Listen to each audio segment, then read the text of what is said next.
If you like the story, you can support the author on Patreon. Link is in the description. Chapter 76, Wake Up Call. I'll go ahead and remind you and say it here because what you're about to read is extremely cringeworthy, and I am well aware myself that it is cringed, but I have no choice. It's already there, please bear with it, ha ha ha ha ha. My power might be related to a dragon, Floyd confessed. Hearing what Floyd said, Kenriku stopped to contemplate his words. You mean a new type? Kenriku finally spoke. No, it's about your hypothesis with the serpent type, it might be related to a dragon, Floyd clarified. Kenriku's eyes widened in thought.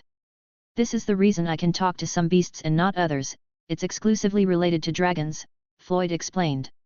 Wait, Floyd-san, let me think for a moment, Kenriku said, raising his left hand while holding his head with his right, clearly distressed by this revelation. It's not that I don't believe you, but I'm skeptical about your claim, Kenriku said, glancing at his Pokémon. I can't see any dragon-like characteristics in your beasts. Kenriku observed each of Floyd's Pokémon, Fracture, which resembled a reptilian creature, Horsa, a cute seahorse, Dratini, an adorable little snake-like creature, the 5 Gumis, which looked like slimes, Munchlax, a plump creature, and Growlithe, akin to a puppy. Of all these Pokémon, only Fracture seemed to fit Kenriku's perspective of a dragon, and even then, it's just barely. Noticing Kenriku's scrutiny, Floyd's Pokémon glared back, as if to say, are you underestimating us? Reflecting on Kenriku's words, Floyd examined his Pokémon and couldn't help but agree.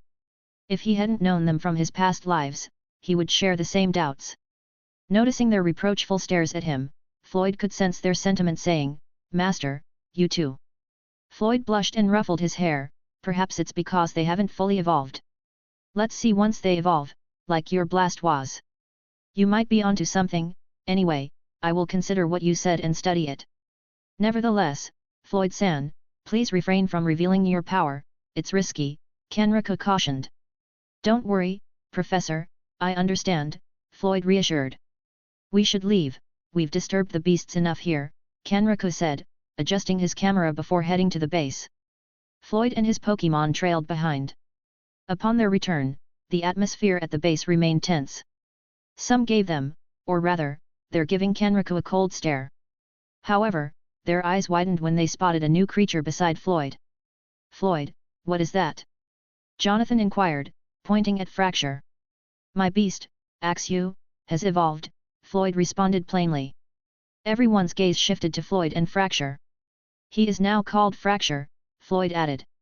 This wasn't their first time witnessing a Pokémon evolution, but it was the first time they saw one belonging to their comrade, excluding Kenriku.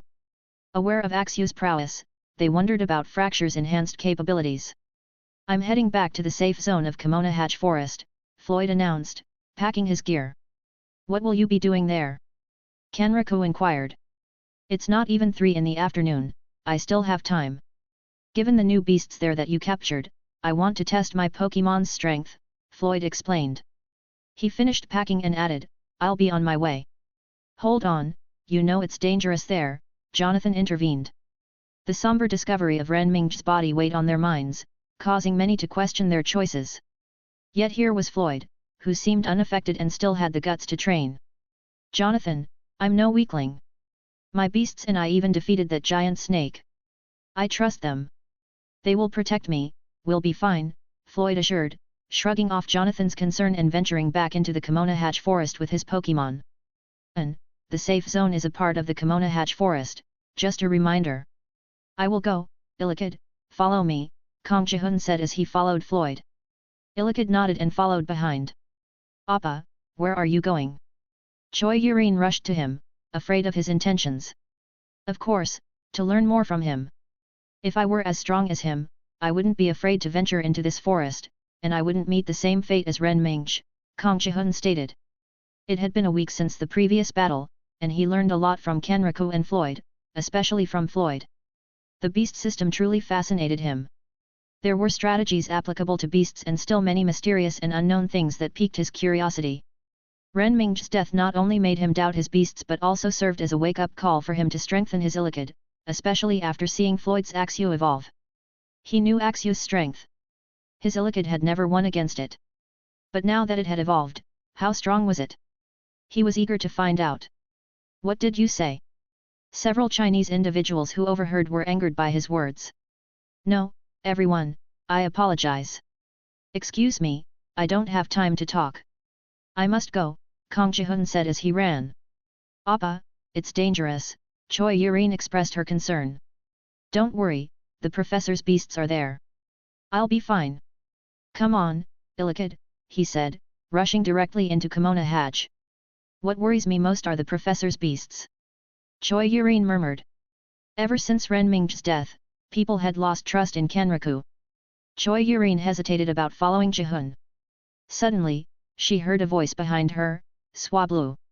She saw a distressed Bianca, following her Swablu towards the safe zone. Trailing behind Bianca were her other Pokémon. Yvonne quietly followed with his Spinarak, while Jonathan shouted, "Wait, don't leave me behind." His Growlithe trailed behind him. "I will go," Le Mylin said, clearly worried, and rushed in with her two beasts. Kenraku observed them and then instructed his disciples, "Follow them. You must learn from Floyd." This. Inu and Izawa hesitated. Then excuse me, Kyuju. I'll go, Yamada said with a bow before departing. Me too, Kyuju, Nakamura also bowed and then followed. Just be careful, Kenraku advised before turning to Suzuki, you too. No, I'll stay here, Suzuki Akiko responded, then realized her nephew was missing. Professor, where's Ryota-kun? Ryota. Kenraku scanned the area, spotting a young boy with a Caterpie on his head and a Squirtle by his side, running alongside Nakamura and Yamada. Professor, that child, Suzuki said, her voice filled with worry. Sai, you two, follow them. Protect Ryota, Kenraku instructed his remaining disciples with a sigh. The two hesitated but eventually nodded and left. What was astonishing was Hu Tianyi's decision. Earlier, he had been deeply affected by Renming's death, but now he looked to his EV and said, "Follow me." Kang Jihun's words had influenced him. If he had strength like Floyd's, he could have taken down that snake and not fretted about his safety. He overcame his prejudice and charged ahead. This choice surprised the others, prompting Chen Yu and others to join. This tragedy might have been their wake-up call. Chapter 77, Fracture vs Arbok. When Floyd entered the safe zone, he immediately noticed many awakened Pokémon. As he approached Ursaring, Blastoise and other Pokémon grew wary. Floyd raised his hand to calm them. "Don't worry, I'll take care of it." He then turned to the injured Ursaring and tossed a poke block and some potion powder its way. "Take that powder into your mouth and eat it. Then fight me." Floyd recognized this Pokémon. It was the same one that had approached him the previous week. The injured Ursaring looked up at Floyd. The man seemed familiar, but Ursaring couldn't quite place him. Its gaze then shifted to the bottle and food before it. The scent of the food was enticing, but the bear Pokémon remained cautious, knowing it came from an enemy.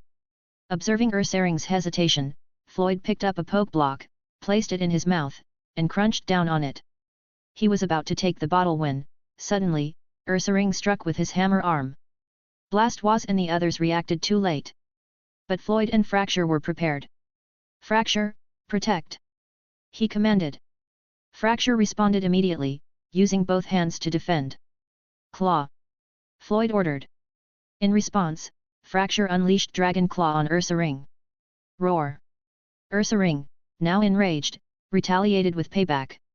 Breaking Swipe, Floyd directed. The two Pokémon clashed, each of them forced a step back. "Dragon Rage!" Floyd cried out. Caught off guard by this long-range attack, Ursaring was struck head-on. Roar! In rage, Ursaring lunged at Fracture again. "Protect!" Floyd ordered. Another clash ensued. "Try using your tail," Floyd instructed. In the midst of their clash, Fracture seized the opportunity to deploy Dragon Tail. Unlike the game, where Dragon Tail is a low-priority move that switches out the opponent's Pokémon, in reality, the move was only slower but still formidable. Fracture, using his Dragon Tail, struck Ursaring squarely in the stomach. Roar! Ursaring grunted in pain and rolled on the ground. What happened here? Kang Jihun suddenly entered the scene. "Dragon Claw," Floyd ordered without hesitation. Fracture's final move rendered Ursaring unconscious. Ding! Congratulations on defeating Ursaring. +100 points. Floyd's eyes lit up at the notification. With such a score, he deduced that Fracture's opponent must have been ace level, indicating Fracture's own impressive strength. Kang Ji-hoon was in shock after witnessing the battle, his eyes fixed on the fallen Ursaring and the triumphant Fracture. As more people started to arrive at the scene, Jonathan, Bianca, and Yvonne made their entrance. What happened here? Jonathan inquired. Floyd took down that giant, Kang Ji-hoon responded, pointing at the defeated Ursaring. That's huge! Jonathan exclaimed, while Yvonne eyed Floyd with a newfound respect. Numerous others soon arrived at the scene. Floyd, taking initiative, administered the poke block and healing powder to Ursaring. Turning his attention to Arbok, he challenged, "Fight me." Arbok, who had been observing and waiting for an opportunity to strike, was taken aback by the recent battle. Upon hearing Floyd's challenge, it hissed, signaling its readiness and hostility. "Swallow this to heal yourself, then fight me," Floyd said, offering the poke block and healing powder once again. Arbok hesitated but eventually consumed the offered items. "Floyd, what are you doing? It's so wasteful," Jonathan protested. "So, you're all here," Floyd acknowledged the crowd. "I'll show you how to combat this snake. That way, you won't be caught off guard when you encounter one." Soon, Arbok was primed for battle. Pokémon, Arbok. Level, 40. Type, Poison. Ability, Intimidate. Moves. Intermediate level, Wrap, Glare, Poison Fang, Leer, Bite, Crunch, Poison Sting, Acid. Beginner level, Acid Spray, Sludge Bomb. Genetic skill, Poison Fang. In a show of intimidation, Arbok expanded its hood, trying to terrify Fracture. "Fracture, don't look into her eyes," Floyd warned. Fracture nodded, focusing on Arbok's body. Although unaffected by the intimidation tactic, Fracture's concentration was unwavering. "Don't look into her eyes. This snake is called Arbok, a fully evolved beast. The one in front of me is female, and one of her tactics is to expand her hood to appear larger and intimidate her opponent. She also uses her eyes to perform the move, Glare, which paralyzes her opponents. So, don't look directly at her, it can be perilous," Floyd cautioned, having realized that this Arbok's fighting style was different from the ones he had encountered before. This snake was crafty. Hiss! Upon hearing Floyd's words, Arbok seemed irritated and began hissing, yet she hesitated to act hastily, especially knowing the might of the Fracture before her. Then, Arbok unleashed Acid Spray. "Fracture, use Protect," Floyd commanded, then reminded the people, "Arbok is a poisonous beast, so be careful." Arbok then slithered closer to Fracture, attempting to use her wrap move. "Counter it with Breaking Swipe," Floyd yelled. Bang! They clashed, and Arbok was forced back. She lunged forward again, trying once more to use wrap. "Breaking Swipe," Floyd reiterated. Another collision ensued, and Arbok found herself retreating again. Arbok tends to use the wrap move, using their tails to coil around and suffocate their adversaries. Strangling is one of Arbok's favored methods of attack, so always be cautious around them, Floyd advised. His familiarity with Arbok and its pre-evolved form, Ikans, was extensive because of their prevalence in Maharlika. Floyd had lost count of how many times he, his former Axu, and now his Fracture had fallen victim to their wraps. Had it not been for his expertise as a breeder, they might have not survived. Seeming to take offense once again, Arbok employed her gaze move. "Fracture, don't look. Use Dragon Rage," Floyd ordered. Fracture promptly let loose with Dragon Rage. Bang! A tormented shriek came from Arbok, who then fired off a trio of poison stings. "Use Scratch to deflect them," Floyd directed. "Ting ting ting. Now, Dragon Claw," Floyd commanded. With no other options, Arbok retaliated using Crunch. Bang! Hiss hiss! Arbok hissed in agony, retreating while writhing in pain. She then launched another acid spray at Fracture. "Once more, Protect," Floyd ordered. Fracture promptly shielded himself. As the corrosive mist of acid spray began to dissipate, with a few remnants still lingering, Arbok, despite her discomfort, lunged, aiming to strike with her poison fang. Though Fracture was bitten, he was already plotting his subsequent move. "Execute it, Assurance," Floyd bellowed. Bang! Fracture's strike landed precisely on Arbok's eyes. In the game, this would be considered a critical hit. The power behind Fracture's moves was not to be underestimated, even being a middle-stage evolution, his strength often outclassed that of fully evolved species. Note: Assurance deals 60 damage when the opponent strikes first. When combined with Fracture's 117 attack power and the critical hit multiplier, the damage is significant. Arbok went limp, unconscious. Then suddenly one Akans rushed at him, Dratini, extreme speed. Bang! Dratini hit Akans and the latter flew away. Fracture, use dig, Floyd whispered to his Pokémon. He then said, this kind of beast is sly. Always be on guard. Just because it seems to be unconscious doesn't mean it's defenseless. They have a knack for sudden, unexpected attack. Before Floyd could finish, the bloodied visage of Arbok lunged at him. Floyd, watch out! Both Yvonne and Bianca yelled. The audience gasped in shock, including Blastoise and Floyd's other Pokémon. Stay calm, Floyd said reassuringly, emerge. Suddenly, the earth ruptured as Fracture shot up, delivering a devastating uppercut to Arbok. Bang! A ghastly wound appeared on Arbok's face, from which blood streamed profusely. Arbok was defeated. Ding! Congratulations on defeating Arbok. You've earned plus 100 points. The intuition of Floyd, predicting 100 points for defeating a level 40 Pokémon, had indeed turned out accurate. Then the Akans before rushed at him. Water gun! Floyd coldly said. Bang! Horsa spit a water gun and hit Akans. Akans has no strength to fight Horsa. The crowd watched in awe and a hint of trepidation. Their previous impression of Floyd, as a compassionate beast tamer, had been replaced by one of a ruthless trainer. Floyd was unbothered by Arbok's and Akans' defeat. Floyd can't even recall the number of times he was almost killed by this Pokémon, or how many horrifying instances he had witnessed of people getting devoured by it. Therefore, it held a special place amongst the Pokémon he abhorred the most. He looked at the unconscious Arbok, thinking that if she wasn't treated, she would die. Floyd didn't care if this type of Pokémon died, but then he suddenly saw a plump pink figure rushing toward Arbok. Floyd looked and saw it was Chansey. Chapter 78, From Attack to Atonement, Redemption. Having just entered the chaotic scene, Chansey witnessed the relentless uppercut Fracture had dealt to Arbok, leaving the snake Pokémon teetering on the edge of death. The sight was so heart-wrenching that tears welled up in Chansey's eyes. Without a moment's hesitation, she sprinted to Arbok's side, channeling her healing powers to tend to the wounded serpent. Will the big serpent die?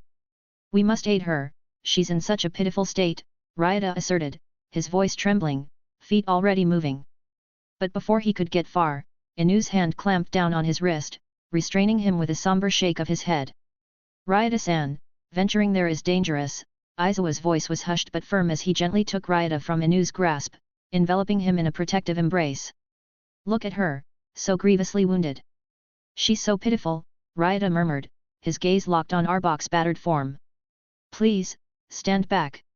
If harm you will be in danger, how could we ever explain it to Kyujo and Sensei?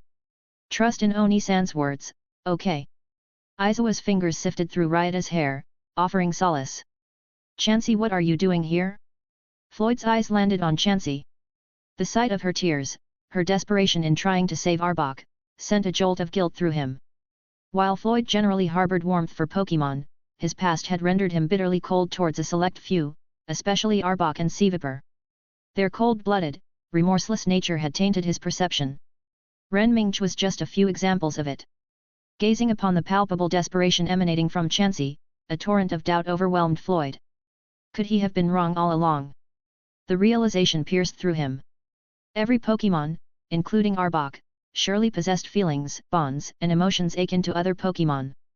Why then, did he reserve such bias against them? Was it fair to discriminate?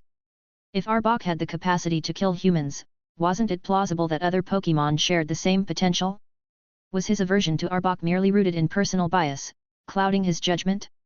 As these thoughts swirled, the poignant sight of Akans caught his attention. The creature, fraught with grief, slowly made its way to the injured Arbok, curling around her in a heart-wrenching embrace, its cries piercing the air. A wave of memories washed over Floyd, the scene evoked visions of a young Dratini, curled protectively around its mother. The stark resemblance between the two instances sent shivers down his spine, vividly recalling a time when Dragonite bore the wrath of humanity. If the sentiments echoing in both events were identical, then what truly differentiated him from those people? Weren't they, in essence, the same? His dreams of uniting Pokémon, and his aspirations for a harmonious Pokémon future, all seemed to crumble under the weight of this realization. Dismissing or belittling someone based on unfounded biases was nothing short of hypocrisy and prejudice. Indeed, he had been a hypocrite. A bitter smile tugged at the corners of Floyd's mouth. Tears, bearing the weight of guilt and realization, brimmed in his eyes, threatening to spill. He wasn't alone in this introspection. Fracture, Horsa, and Dratini, too, seemed taken aback by the unfolding scene, its uncanny similarity to what they witnessed with Dratini. Shadows of remorse clouded their visages as they collectively hung their heads, lost in contemplation. The poignancy of the moment was suddenly shattered by an accusatory voice. You! Why do you aid them? Are you siding with these creatures? Hu Tianyi's voice dripped with disdain as he pointed at Chansey. Hisakans, emotions raw and close to the surface, retorted with a venomous hiss, its eyes a mix of rage and sorrow. Uncertainty spread amongst the onlookers. They were torn, struggling with their own internal battles, but Akan's hostile stance set them on edge. With a fierce urgency, Hu Tianyi's voice cut through the air, "Kill it!" The very order jolted Evie to her core, surprise evident in her widened eyes. For a fleeting moment, she wavered, uncertainty marring her usually composed face. "Dare you defy my command?" Hu Tianyi's voice was laced with a chilling edge. Evie shuddered, a shiver running down her spine. With a gulp of resolve, she nodded and lunged, her body becoming a blur as she tackled Akans. The battlefield erupted with shouted orders. "Use quick attack!" Kong Chihun's command had Illicid darting toward Akans. A synchronized chorus of bite rang out from Chen Yu, Li Qin, and Jonathan, commanding to their respective Growlithe. Poison Sting, Ivan's voice was measured. Le Mylin, not to be left behind, issued 2 commands, Fury Swipes, Tackle. Almost instantly, the forms of 3 Growlithe, a Spinarak, Eevee, Mankey, and Tyrogue moved in synchro. Amidst the escalating tension, Swablu trembled, seeking refuge behind Bianca's flowing hair. Bianca's other Pokémon looked to her for guidance. Their eyes met hers, filled with questions and fear. But all they received was a somber shake of the head. Memories of the kind Arbok from Bird Saint's territory flooded her mind, leaving her hesitant and uncertain. Then, she felt a tug on her hair and turned to see Swablu. On the other hand, Yamada, Nakamura, Inu, and Aizawa were just silent. "Caterpie, Squirtle, we must help Serpent-san. He's in such a pitiful state," Ryota cried, tears streaming down his face as he beckoned his Pokémon. "Nay-ah! Squirtle!" Both Pokémon nodded in agreement, but before they could act, it was already too late. "Please save Serpent-san!" Ryota shouted. Suddenly, they felt a gust of wind invigorating them, accelerating their movements. It was Swablu's tailwind move. Akans retaliated with a desperate poison sting. Yet, against a horde of Pokémon, its resistance seemed futile. Resigned to its fate, Akans closed its eyes, bracing for the inevitable onslaught. "Chansey!" The panicked scream echoed as onlookers watched, their breaths held in shared anticipation. But salvation came from an unexpected quarter. Fracture intervened, casting Protect to shield against the Growlithes. Squirtle and Caterpie used String Shot and Water Gun against Eevee. Horsa retaliated with a powerful Water Gun against Tyrogue, and Dratini blitzed with extreme speed, its target being Mankey. To many, the intervention was shocking. After all, most of these were Floyd's Pokémon. "Youngest? What are you doing?" Hu Tianyi's voice was thick with disbelief, echoed by murmurs from the crowd. Floyd spoke, his voice broken, "I may be a hypocrite today, but I beg of you, spare them. The fault is mine." Akans, braced for the pain, was taken aback. The very Pokémon who had once attacked him now stood as defenders. The puzzlement deepened with Floyd's uncharacteristic act of penance towards the Akans. "I regret the cruelty, please forgive me," he murmured, taking a healing potion as he rushed toward the gravely injured Arbok. His Akans sent a hissing warning, but Floyd didn't care. Even alone, he could take on this small snake. "That snake tried to kill you. If not for your self-defense, you'd be dead," Yvonne pointed out. "Because she sensed my killing intent, that's why," Floyd responded, with tenderness. He administered the healing powder, all the while under the wary gaze of Akans. "You had no qualms injuring her before, and now you act like a saint? Quite the hypocritical act, Hu Tianyi's voice dripped with sarcasm. Yes, I am. I admit it, Floyd acknowledged, knowing he was indeed acting hypocritically. Yet, if he did nothing now, he would be plagued by regret for the rest of his life. It was better to be labelled a hypocrite than doing nothing. Chansey looked at him in surprise but snorted dismissively, still angry about his earlier actions. Happiny followed suit, using heal bell. Some wartortlace appeared and used life dew. A few cherubi and cherim hesitated before using heal pulse and aromatherapy, while others used the helping hand move on Chansey. The scene left many who witnessed it, both humans and Pokémon, in astonishment. Ikans couldn't fathom why they were assisting or healing his mother. Even some Pokémon, who were typically his prey, were aiding his mother right now. He didn't understand but felt profound gratitude in his heart. Chapter 79, Friendship. Arbok felt a comforting sensation emanating from her body. It was primarily warm but interspersed with hints of cold. Where am I? She wondered. As she slowly opened her eyes, the surroundings appeared slightly blurred. She noticed several dark silhouettes in front of her. A moment later, her vision cleared, revealing numerous Pokémon. Why are they here? Ikans happily wrapped around her. Sharbok. Arbok was taken aback to realize she was still alive. She remembered that the last blow from fracture had nearly been fatal. Chansey expressed relief at her survival. Sharbok. Arbok, in her confusion, turned to Chansey for answers. Chansey gestured towards Wartortle, Cherim, Cherubi, and then Floyd. Char hiss, on spotting Floyd, Arbok recoiled and hissed as if issuing a warning. She then noticed Fracture, whose gaze was fixed on her. This made her uneasy, prompting her to back away. Chansey tried to explain the situation, then proceeded to chastise Floyd sharply. Floyd caught on to her intentions. Turning to Arbok, he warned, "Don't cause trouble here, and be cautious with your actions. Cross me, and I will pursue you." Arbok was chilled by his stern gaze and mentally made a note of his threat. Floyd then turned his attention to Onyx. Onyx, sensing his focus, retreated, seemingly wondering, "What does he want with me?" "Fight with me," Floyd challenged. Oh, Onyx immediately refused, thinking, "Is he serious? I'm not seeking my end here." Having seen the fierce battle with Ursaring and Arbok's near-death experience, Onyx didn't have the courage to face him. "Not interested? What if I offer you food?" Floyd presented a poke block to entice Onyx. Oh, Onyx declined, sweating heavily, thinking, "Is this some sort of joke? My life is more valuable than food." "You Radon." Floyd turned his attention to Radon. But the latter stepped back.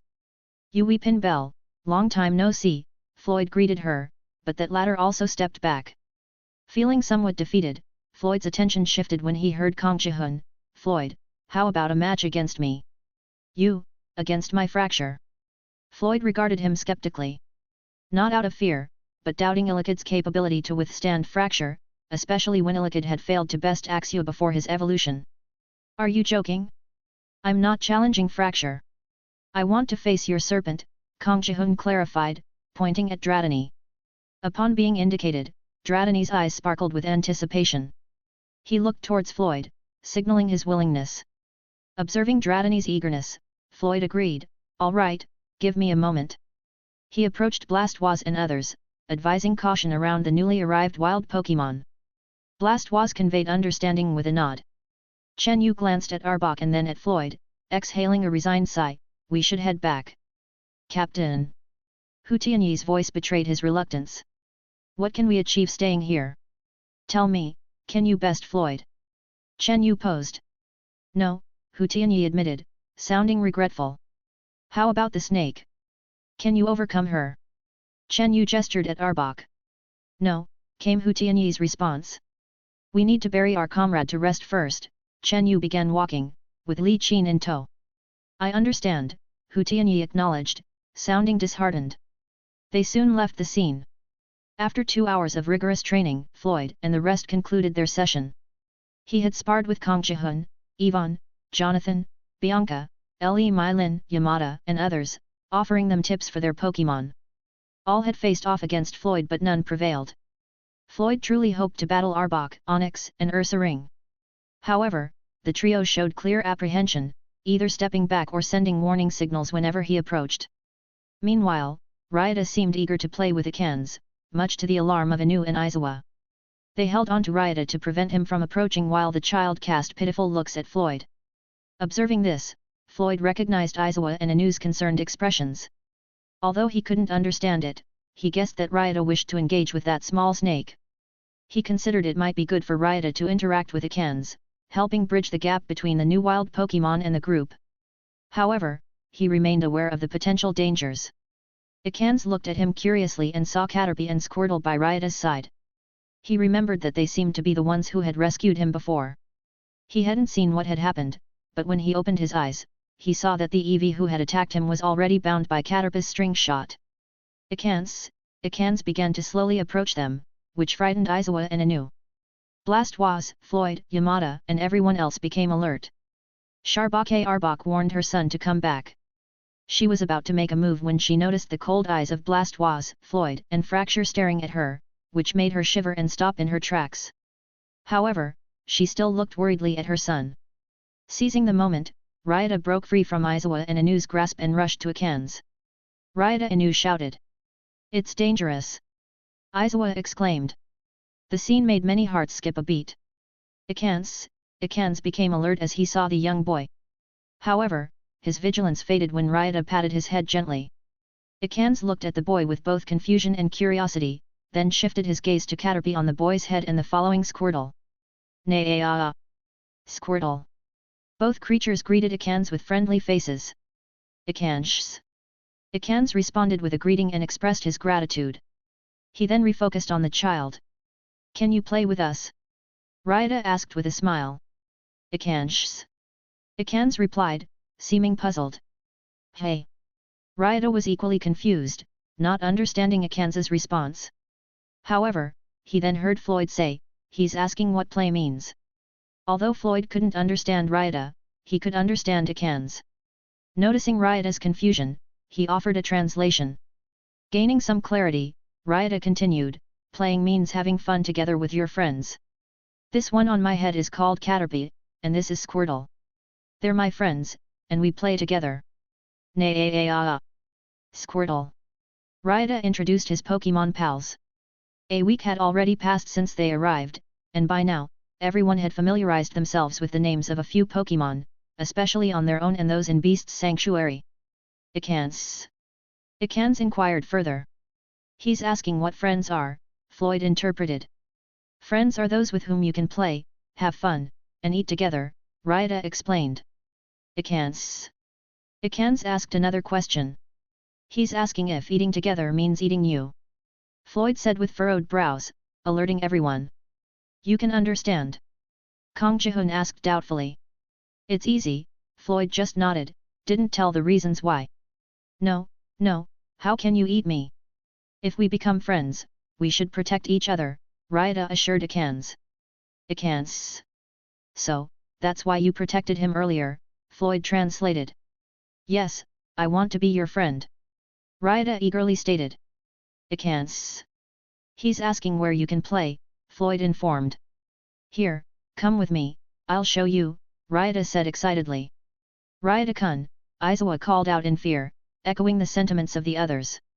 Ikans began to follow out of curiosity but was interrupted by Arbok. Arbok issued a warning. Ikans halted, turning to his mother. "Arbok." Ikans hung his head in disappointment. Floyd approached them. "Just let him go, don't worry, nothing will happen." "Floyd-san? It's dangerous," Yamada expressed his concern. "Hiss," Arbok hissed a warning at Floyd, but Fracture's presence by Floyd's side kept her cautious. "You're still worried? If I had wanted to kill you both, I would have done it earlier," Floyd said coldly. Arbok's expression grew somber, realizing the truth in his words. She had nearly died, but was saved by these very people. "You, don't cause trouble. If you do, there will be consequences here. Now go," Floyd warned Ikans, who shivered and nodded in agreement. Chapter 80, Progress, Bonus Chapter Reward. "Floyd-san, if something happens, we don't know what we would say to Kyujo and Sensei," Yamada said, pleading with his eyes. Floyd glanced at something, then beckoned to him and said, look there. Yamada and everyone else looked in the direction Floyd pointed and saw many wartortles following Ryota. You don't need to worry anymore, they know their assignments, Floyd reassured. Seeing this, Yamada and the others felt comforted. Floyd observed the new wild Pokémon. Under normal circumstances, they wouldn't prioritize wild Pokémon, but with Renming missing, Kenriku had no choice but to utilize them. Now that the body has been found, there's no real reason for them to stay, but the decision lay with Kenriku. For Floyd's part, he didn't want these Pokémon to return as they were racking up points for him. 30 minutes later, Floyd and Kang Jihun battled. Unsurprisingly, Floyd emerged victorious, with his Dratini besting Kang Jihun's Illichid. Floyd's Horsa also faced off against Le Mylin's Tyrogue. Though the latter had recently advanced to the pro stage, Tyrogue had difficulty against Horsa, primarily because Le Mylin was not yet fully comfortable with all her commands. Nevertheless, she demonstrated some command expertise. Over the past week, not only had Floyd improved, but so had everyone else, notably Le Mylin, Kang Jihun, Li Qin, and Bianca, especially the last one. Le Mylin's Tyrogue had achieved pro level in recent days. Her Mankey, like Horsa, Growlithe, and Gumi, was at the peak of the rookie stage. Kang Jihun's Illichid, too, had shown rapid improvement, its level possibly equal to or just below Floyd's Dratini. Li Qin's Growlithe had shown significant advancement, with Li Qin training her Growlithe to improve dodging and accuracy. Floyd had advised them to strengthen their foundations first and not to push their Pokémon too hard. However, they declined his counsel, feeling the gap with Floyd's Pokémon was too vast, and that there was no room for complacency. Floyd, feeling somewhat defeated, thought, they might regret this later. Bianca's Swablu had also progressed quickly, reaching level 17, almost on par with Floyd's Dratini. This bird shared a similar temperament with her Horsa. Though not as intense as his Horsa, the essence was same. In just over a week, she'd gained 4 levels. While this might seem modest, it was impressive given her primary activities were eating and playing. Swablu's inherent talent rivaled Dratini's, but it had a more relaxed disposition. Bianca, being gentle by nature, had tried Floyd's training methods. However, she couldn't bear to see her Pokémon in distress. Swablu had a solid foundation, even bloated. The bird loved to soar joyfully and had a mischievous personality. Floyd was taken aback by its sudden personality shift. Previously, she was more reserved, and it now showcased her true playful nature. It's said that a Pokémon reflects the character of its trainer. Pondering this, Floyd found himself staring at Bianca. Sensing his gaze, Bianca met his eyes, then blushed, lowering her head to attend to her Pokémon. It seemed unlikely, but Floyd couldn't deny that her Pokémon's growth was astonishing, Swablu in particular. As for Kenriku's disciples, their main focus was research. Even though they took Floyd's advice to heart due to Kenriku's influence, they didn't train as extensively, often preoccupied with other matters. Ivan's Spinarak was shaping up nicely. He trained it to be a spy, and Floyd was aware of its insomnia ability, perfect for nighttime espionage. Floyd offered him some guidance and even crafted a special poke block for him. Jonathan took Floyd's advice to heart. While his Pokémon's growth wasn't rapid, he prioritized building a strong foundation. Truly, only Bianca, Yvonne, Jonathan, and Kenriku's disciples heeded Floyd's suggestion about building up their Pokémon's base, trusting in his expertise. A few moments later, surprisingly, Kenriku and Suzuki appeared. "Where's that kid?" Kenriku asked, looking around. He was dumbfounded by what he saw. "Where's Ryota-kun?" Suzuki asked with a worried expression. Yamada and the others were speechless, not knowing what to say. "Suzuki-san, look there," Kenriku said, tapping her shoulder and pointing. Suzuki looked in the direction he pointed and was startled to see Ryota playing with Inakans. "Ryota!" She quickly ran towards him. "Suzuki-san, be careful," Kenriku called out, rushing after her. "Auntie, Shishao, you're here. Meet my new friend, Ikans. Ikans, this is my beautiful Oba-chan, and this is my Shishao." Oba-chan's feud to Ryota began but was cut off when Kenriku quickly twisted his cheek. Blushing and scolding, Kenriku said, "Stop speaking nonsense. Why are you here making friends?" He then glanced at Ikans. "Shishao, stop twisting my face," Ryota protested, his words muffled by Kenriku's grip. Releasing Ryuta's cheek, Kenriku listened as Ryuta explained what had happened. After hearing the story, Kenriku was surprised at how strong Floyd's fracture was, defeating fully grown Pokémon like Ursaring and Arbok. Patting Floyd on the back, Kenriku laughed, knowing you, I'm not surprised you managed it. Stop praising me. If not for Chansey's intervention, I would have killed Arbok without hesitation, Floyd replied. By the way, why are you here? Floyd asked. Suzuki-san was concerned about her nephew, so we came to check, Kenriku said with a helpless sigh. Professor, what should we do with these wild Pokémon? Take them or let them go? Floyd inquired. After a moment of contemplation, Kenriku sighed, I'd like to take them. Then why don't you? Floyd asked, puzzled. It's complicated, especially with them, Kenriku said, glancing at Akans playing with Ryuta. Losing a comrade was a big blow to us, especially for the Chinese members. Adding these Pokémon might add salt to the wound. It's really my fault, I should have increased security, Kenriku expressed regretfully. I'll handle it, Floyd declared. What? Kenriku looked at him in surprise. I'll take care of all these beasts, Floyd insisted. No, that's my responsibility, Kenriku protested. The Chinese and others people here already have a low opinion of you. This will only make things worse. Let me handle it. I wanted them as sparring partners anyway, they're strong, Floyd explained. So that's your real goal? Kenriku asked. After a pause, he continued, are you sure you can handle it? Absolutely. Some of these Pokémon can accelerate the growth of berry trees, Floyd said, nodding towards the Cherubi and Cherim. Really? What's special about them? Kenriku asked eagerly. How about I explain during the meeting? Speaking of which, it's past 5. Shouldn't there be a meeting now? Floyd reminded him. You're right. Let's go, Kenriku agreed. You go ahead. I'll wait for them, Floyd said, watching Kong Chihun's Illicid spar with Le Mylin's Mankey. Understood. I'll see you later, Kenriku replied, departing with Suzuki and their disciples. And, the cringed scene has ended. Chapter 81, Memories Beyond Time. In the Tohoku region of Fukushima Prefecture, many jets have been deployed by Nihon. Their plan is to destroy the Pokémon in a forest named Kimono no Su, Nest of the Beast, located in Fukushima Prefecture. This action aims to mark a turning point for them to reclaim their territory near the Kanto region.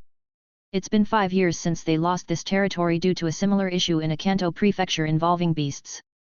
Another reason for their invasion is a report about a lake located in the central western of Fukushima Prefecture in the forest called Kimono no Su. It's reported that the water there can heal Pokémon instantly. This discovery was made through their satellite technology during a survey, before the satellite was destroyed. Ever since the appearance of the beasts 5 years ago, all countries' space satellites have been annihilated in space. They can't even reach the ozone layer or merely the sky without being attacked by random Pokémon. In Iwashiro Lake. As a workaround, camouflage satellites were developed for terrestrial use. Even if one is destroyed, its video feed would be transmitted to a designated location. This video revealed how the beasts could heal themselves every time they soaked in this lake. Hence, capturing this lake became their ultimate objective. However, within hours of deployment, the scene turned tragic. Countless missile explosions triggered a vast wildfire in the forest. Many jets were destroyed, taking down the pilots within. The Air Force never even reached the lake's location before facing defeat. Deep within Kimono no Su, there's a small, green fairy-like creature. It has round, toeless feet and its eyes are large with blue irises. It has long, translucent onion-shaped headgear on the back of its head that resembles antlers or feelers. The headgear is decorated with blue tips. Its body is green, with short arms that have 3 fingers on each hand. It has a pair of wings on its back, which are more like semicircular, pale green appendages than traditional bird-like wings. It's Celebi. Bye Celebi cried as it used its power to restore the forests. Numerous Pokémon rushed to help quell the raging fire. Hours later, the fire was extinguished, but the aftermath was devastating. Both sides suffered, whether humans or Pokémon, but the Pokémon suffered as their forest bore the brunt of the tragedy. Cough, cough, cough. A pilot emerged from his crashed jet deep within the forest. After inspecting his surroundings and finding no one, he checked his jet, which seemed mostly intact. Knowing he needed to escape the forest to survive, he re-entered the cockpit. After a moment, he entered the cockpit. Inside, the cockpit was a complex array of switches, gauges, and displays. It was a sanctuary of precision and technology. The pilot adjusted his seat to the right position, ensuring his reach to all the controls was comfortable. He then strapped himself in securely, feeling the snug embrace of the harness. The pilot turned his attention to the instrument panel. He started by turning on the aircraft's electrical system. His hands danced over the controls, flipping switches in a sequence only he understood, a routine born from hours of practice. He then fired up the jet's engines. They roared to life with a powerful resonance and flew to escape. Boom! The jet seamlessly sliced through the forest, the jet's wings flexed ever so slightly, adjusting to the air currents. Many Pokémon were shaken and ran away from this scene. Celebi, just as exhausted as it had stopped the fire inside the forest, looked sadly at the burnt trees. Tears dropped from its eyes, and its sentiments resonated with the other Pokémon, prompting them to cry as well. Bye! Celebi cried out and then flew away with reluctance. As it glanced back, it realized that this forest could not restore its power anymore. It would take a year to nurture this forest back to its former state. Many Pokémon watched with a heavy heart as Celebi departed. Bye! Celebi offered a melancholic farewell to them and activated its time ripple power. Just as it was about to leave, the loud roar of an engine echoed. Celebi and the pilot locked eyes in slow motion before the jet pierced through the time ripple. Bye! Celebi exclaimed in pain. The jet froze mid-air, and the pilot inside screamed, clutching his head in anguish. Ah! Waves of pain surged from his head as a flood of images flashed before him. What is this? He wondered. Images appeared, a man in a white coat with a massive blue turtle by his side and a young boy flanked by large violet snakes. Then the scene shifted to people tossing red and white-colored balls, from which beasts emerged and later disappeared.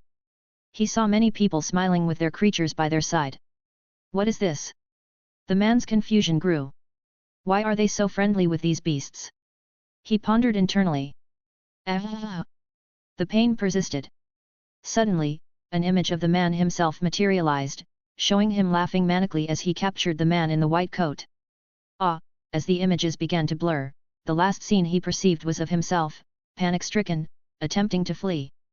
But a shadowy figure in a black cape loomed behind, and by its side, a monstrous black beast approached. Why am I there? Who is that?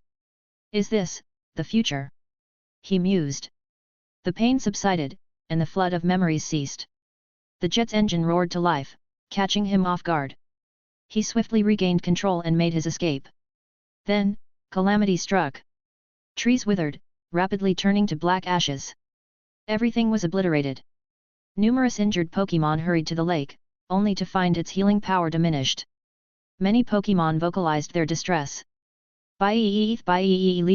Celebi wailed. Compelled by its wounds, it attempted to fly in search of another forest to recuperate. The once life-giving place lay devastated, nothing remained. Roar! A female Ursaring, looking at her wounded son who couldn't be healed by the lake of life, unleashed a scream of sorrow. Echoing her feelings, other Pokémon roared loudly in anguish. Their eyes turned toward the site of the human assault, thoughts of revenge brewing. Such resentment! Vengeance was a must. A few hours later, somewhere, Tokaji Prefecture. A jet was spotted making a desperate landing. A man stumbled out of the cockpit, hallucinating, and soon lost consciousness. Who is this? An Air Force officer inspected him, confirming he was alive. Numerous military personnel began examining both the jet and its pilot. Eventually, they identified him Second Lieutenant Akira Kuroyami. Chapter 82, Deciphering Dreams of Future. At an airbase somewhere in Tokaji Prefecture, numerous officials from the Air Force, military, and even government were in a state of panic. They observed an immense horde of Pokémon advancing in their direction, effortlessly destroying each military barrier in the Fukushima region as they moved southward. In just a day, they could reach the main city where a dense population resided. Many residents of Fukushima Prefecture had already begun evacuating to the eastern and western parts of the region. As the Pokémon continued their march south, they approached the town of Yase, located on the outskirts of Tokaji Prefecture. What was even more concerning was that if they maintained their current trajectory, they would soon enter the heart of the Kanto region, Edo. With such vast numbers of Pokémon, the Kanto region would undeniably face significant devastation. What have we done? Why are there so many beasts coming here? The count exceeds 10,000 and it's still rising. I've never witnessed such an invasion in my lifetime, a government official exclaimed, clearly overwhelmed with despair. The reinforcements from the Edo city will arrive soon, a personnel reported. It's futile. Facing such a massive horde of beasts, we're merely sacrificing lives, a military official remarked with resignation. Sir. It's urgent. We've received footage from a satellite, another personnel announced, rushing in with a card chip. Play it. Recognizing the urgency, the officials watched without further questions. After viewing the footage, all they saw was a vast expanse of forest reduced to black ash. Not a single tree stood. The landscape and lakes were all too familiar to them. Isn't this Kimono no Su? How did it end up like this? One official asked, shock evident in his voice. Is the destruction of their habitat the reason that these beasts are so agitated? Another speculated. Did you do this? The governor's voice boomed with anger as he confronted the Air Force representatives. Governor, let me clarify. Such devastation is beyond our capability. The extent of the damage is too vast to have been caused by our missiles. If it was indeed a missile strike, there would have been a preceding wildfire that would have spread over time. However, only 3 hours have passed since this incident, and there were no reports of wildfires. As for a nuclear weapon, that's impossible, and if we deployed one, there should be a significant reaction from nearby cities and noticeable radiation levels. Clearly, we did not use such a weapon, an Air Force official elaborated.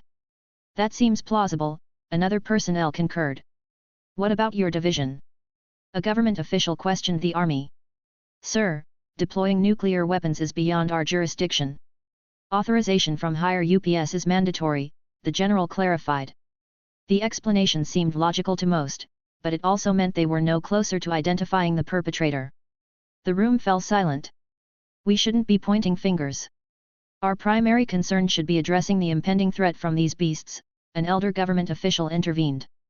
We need to redirect their path, an army official proposed. But to where? A forest? Most of Edo has been urbanized. Where can we possibly lead them?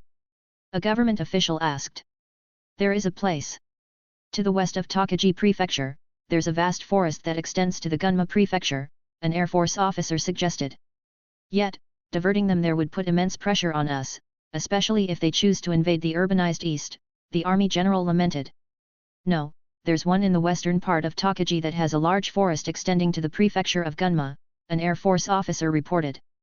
But the pressure on our side will be immense, especially if they decide to invade the urbanized east, the army general said with a sigh. That's the only option we have. For now, let them head west. If there's a clash with the beasts there, it might be for the best, the governor stated. We would need a significant amount of resources for that, the army general pointed out. Us too. The pressure will increase, demanding more resources, the Air Force general added. Hearing the duo request vast resources, many government officials rolled their eyes, yet they remained silent, understanding the justification for their demands. The pressure on them would indeed be significant. Don't worry, I'll discuss the budget with the assembly. But for now, reassure your soldiers and prevent any panic, the governor instructed. Aye, Your Honor. We've got this, both the Army and Air Force generals affirmed. By the way, since the beasts are headed our way, what's the status of that lake? A government official inquired. Contact someone from Fukushima Prefecture and get an update on the situation there, the governor directed. Aye, a personnel acknowledged. In his dream, Akira envisioned countless jets being destroyed by Pokémon. He saw a unique beast, one he met in the eye, and then a ripple of light coming toward him. Images kept surfacing in his memory, particularly of the last individual who appeared. He then opened his eyes. The sterile, white fluorescent lights above the buzzed softly, casting a pale glow on Akira's face as he slowly blinked open his eyes. The unfamiliar sensation of cool, clinical air brushed his skin, replacing the memories of sweat and dirt from before. He felt a slight pinch on his left arm, and when he turned to look, an IV bag hung beside him, dripping its clear fluid through a tube and into his veins. He was lying on a stiff hospital bed, its sheets pristine and tucked neatly underneath him. A middle-aged woman approached him. She wore a military uniform, and he distinguished that he was a nurse because of her insignia. Welcome back, she said, her voice carrying the weight of genuine concern. You're in a military medical facility. We've been taking care of you. Where am I? Air Wings Base, Tokaji City, the military nurse answered. So, I've returned here, Akira mused. Yes, you're the sole survivor, she informed him. I see, Akira sighed, nodding. Now that you're awake, you'll need to report your status. But for the moment, rest. If you require anything, press the button beside you, and I'll return, the nurse advised before leaving. Akira stared at the ceiling, trying to reconcile the events that transpired. He grappled with the mysterious light ripple and the memories it conjured. Is it truly the future? He pondered aloud, shaking his head, that can't be, can it? No. Akira hesitated, it's not impossible. If unique beasts are appearing on Earth, then perhaps certain magic exists too? I can't be certain, he questioned himself. So, it might indeed be the future. Fate might have called me to it, a realization dawned on Akira. There could be a way for beasts and humans to coexist. If I could. If I were to lead this effort and be a pioneer, my name will be known forever in the history of humanity, but, he pondered. A memory surfaced of someone else leading the coexistence effort, and it wasn't him. Should I eliminate them? The thought startled him, and he immediately rebuked himself. How could I even consider such a thing? The pioneer hails from Kagoshima Prefecture, he murmured. Kenraku Hiroshi, he named. Pocket monster. Pokémon. If that's the case. How about creating a Pokeball? And who was that man in the black cape? Chapter 83, Encyclopedia. September 10, 2005. 9:30 p.m. The meeting had just finished, and as expected, the atmosphere had soured. Many Chinese members looked at him coldly because he had proposed to manage the issue with the wild beasts. The Chinese members disagreed, especially regarding Arbok and Akans, while the other representatives remained silent. Floyd kept insisting that he would handle it, and Kenraku agreed. Seeing Kenraku's agreement only angered the Chinese members more, with personal issues surfacing, particularly accusations of neglecting people's safety. Kenraku bowed and apologized, but he continued to support Floyd's suggestion. Flashback. If there's an accident because of what you're insisting on, will you take responsibility? Hu Lai challenged. Don't worry, it won't happen. But if it does, I'll be accountable. I'll eliminate them all, Floyd declared. Ha ha ha, take responsibility, what a fool. If something goes wrong, will you bow and kneel like him? Hu Lai gestured towards Kenraku, mockingly imitating, then apologize, it's my fault, I'm sorry, I haven't done well. Kenraku's face reddened in shame, taking the criticism without retort because he knew it held truth. Floyd also fell silent, pondering how to win them over. You're overstepping, Kyujo has already apologized, Nakamura retaliated angrily, defending Kenraku. Nakamura. Kenraku's voice boomed. The room went quiet after Kenraku's outburst. Nakamura flinched. Did I ask for your opinion? Kenraku's cold gaze pinned Nakamura. Kyujo, I'm sorry, Nakamura bowed, and mumbled, visibly upset. Ha ha ha, overstepping? One of our people died because of this mess. What good is an apology now? You think that'll compromise us? Hu Tianyi scoffed. Brother Hu, you're right. The damage is done, and we can't reverse it. But as you said, dwelling on the past won't change anything. So how about we move forward and rectify our previous mistakes? Floyd suggested.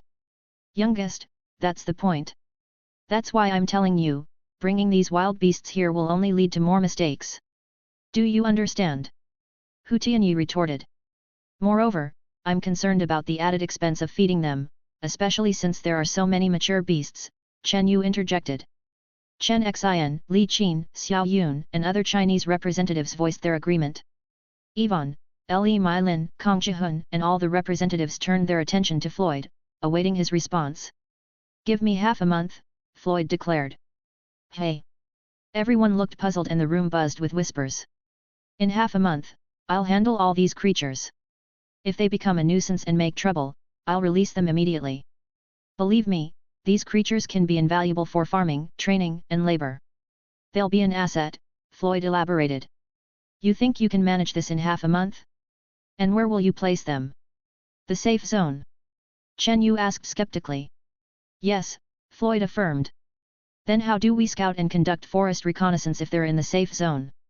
For sure, there will be an accident waiting to happen, Yvonne interjected.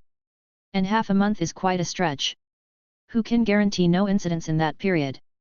Chen Yu added. Le Mylin then raised her hand, signaling to speak.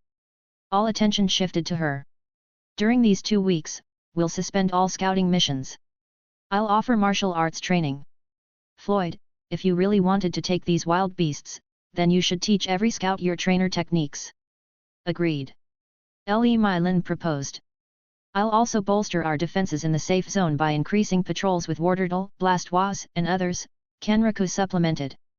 That seems feasible, but youngest, can you multitask? Training scouts while managing these wild beasts? Kang Jihun responded and asked. Certainly, I can do it, Floyd nodded. The Chinese representatives felt overshadowed when they saw other representatives responding as well. Hu Tianyi, clearly displeased, said, but you can't change the fact that half a month is too long. It will certainly cause an accident. 1 week, Chen Yu interjected, then turned to Floyd, within 1 week, how about it? We will agree, but it has to be just 1 week. Captain, Hu Lai exclaimed in surprise, but Chen Yu silenced him with a hand gesture. Let's do it. I want to see what he can achieve in a week. Youngest, what do you say? I agree, Floyd, feeling somewhat pressured, accepted the challenge.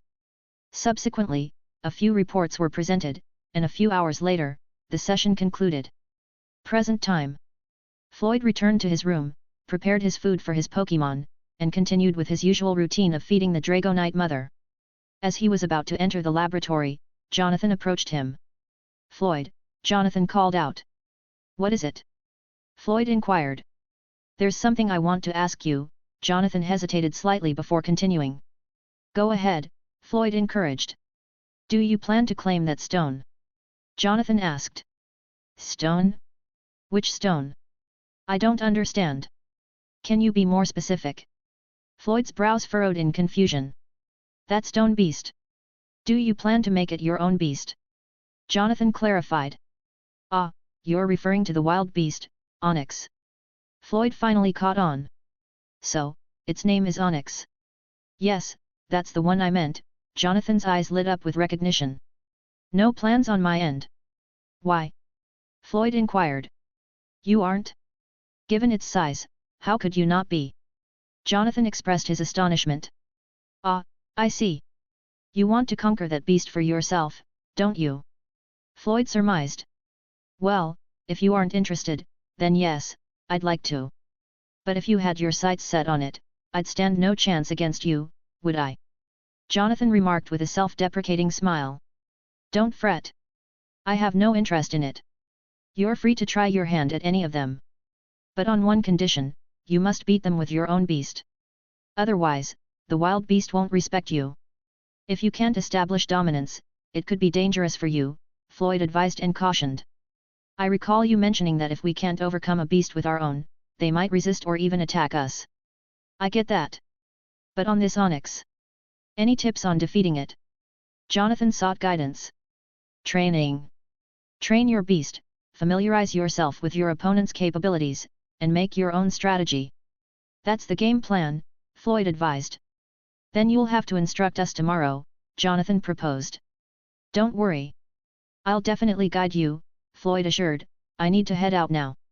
I see, take care, Jonathan acknowledged, aware that Floyd was heading to the laboratory. Upon entering the laboratory, Floyd encountered Kenriku and his disciples, exchanging greetings with them. Kenriku handed Floyd a book titled Beasts Encyclopedia. Encyclopedia? What's this? Floyd questioned, puzzled. Chapter 84, Second Author, Lance. It's the first version of the encyclopedia. Inside it, there's a list of types of beasts: fire, plant, water, earth, electric, air, insect, and normal. Check it out, Kenriku explained. Then Floyd flipped the page. First up was Squirtle, followed by Warderdle and Blastoise. Next came Caterpie, Metapod, and Butterfree, and then Pidgey, Pidgeotto, etc. You really followed my name suggestion, Floyd said. Yeah, to be honest, there's a Japanese version, but I decided to make it in English. My ambition was to make the beasts global, so it needed to be understandable by people in any country, Kanraku said. And this? Floyd began, looking at another page, to which Kanraku explained, this was my hypothesis type, ghost, space, poison, and serpent. You can see my comments on each hypothetical type. All his Pokémon were also listed. Currently, his Axew, Dratini, Munchlax, and Gumi were normal types, Horsa was a water type, and Growlithe was a fire/normal type. I've been doubting whether your Dratini was a serpent type, but when I saw its type seemed similar to Axew based on the color of the DNA, I was surprised it was the same. Not only that, your Gumi, which I previously thought was a water type, has DNA similar to both your Axew and Dratini, Kanraku said, seeming perplexed. Professor, that's why I'm telling you it's a dragon, Floyd said. I still need to research it. Maybe I will add it in version 2 or 3. I'm still lacking data on that particular type for your beasts. Honestly, your beast's type is the rarest one here, Kanraku said. That's why I'm saying it's a dragon, Floyd reiterated proudly. Kanraku just rolled his eyes and gave a silent response. However, your beast, Horsa, is clearly a water type. There's a bit of color that's similar to your Axew and the others, but that doesn't mean it's the same as what you're calling a dragon, right? Kanraku added with a smile. Maybe it just learned a similar type of skill. Wait until she gets older. She'll become a dragon. I can sense a bit of it with my power, Floyd replied. Your power can sense that? Kanraku asked. Of course. Floyd asserted. Anyway, regarding this guy, Kanraku pointed at Growlithe, I know it has dual attributes. I just don't know the other one, so for now, I've listed its secondary attribute as normal type. Floyd nodded and continued flipping through the pages. He saw that Kanraku's research was thorough, accurately reflecting the true characteristics of each type. He also noticed Kanraku's doubts and questions about these types. There's really no dragon. Floyd sighed. You're still obsessed with the dragon type. There's no dragon here because I only learned of that term when your Axew evolved, Kanraku replied, rolling his eyes. I didn't include fracture in this version, but in version 2, I will, Kanraku said. He continued, regarding your self-proclaimed dragon type, I'm still unsure. I've looked at your beast's types, and they seem violent, perhaps related to the serpent type. But when I made this book, I didn't know about dragons, Kanraku explained. I see, I understand, Floyd said as he flipped through the pages again. He saw a list of berries, many descriptions of which he had given. Kanraku had categorized the berries based on their effects and some matched the beast types, fire, earth, plant, air, water, electric, and normal. After the berries were a section on making poke blocks, offering essential guidance for those who interested. It also contained notes about the 5 flavors, berry combinations, and more. Floyd was pleased with this and continued flipping. The next section detailed tailoring, with notes from Bianca. He was surprised at the depth, even though he had a basic understanding of berry combinations. Fabrics with effects, like curing burns or poison, were connected to berry effects. Although Floyd didn't understand all of it, he had some knowledge since he was familiar with many berries. He hadn't expected Bianca to explain things so clearly. During meetings, she rarely spoke, often just moving her hands.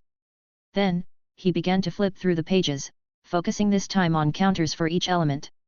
Currently, the record stated. Fire can suppress insects and plants.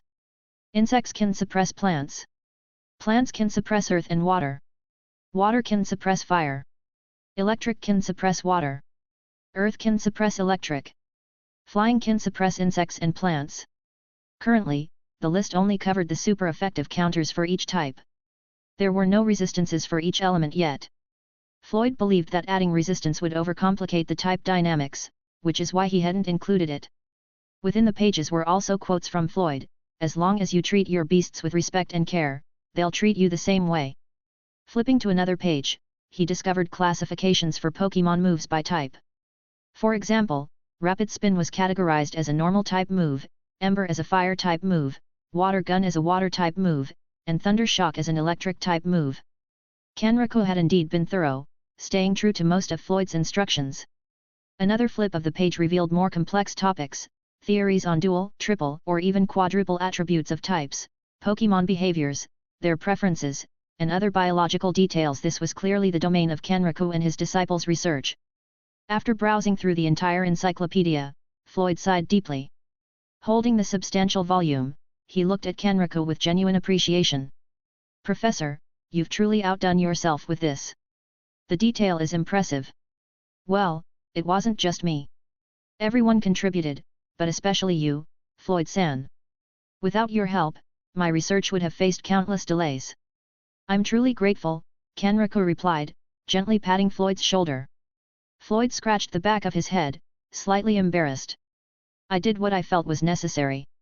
"So, Professor, what's your plan for this encyclopedia?" "I intend to distribute it so that everyone can benefit. But for now, there are only these 2 copies. I wanted your approval, to ensure you were satisfied, before I began mass production," Kenriku explained. "You could have gone ahead and published it without my approval. It's mainly the result of your and your disciples' efforts. Next time, just proceed on your own initiative," Floyd remarked. "That's not an option. You're the first author, it would be remiss of me as a researcher to overlook your input," Kenriku protested. "You're calling me the first author? Really?" Floyd's eyes widened in surprise. "Yes, just look at the front of the book," Kenriku urged.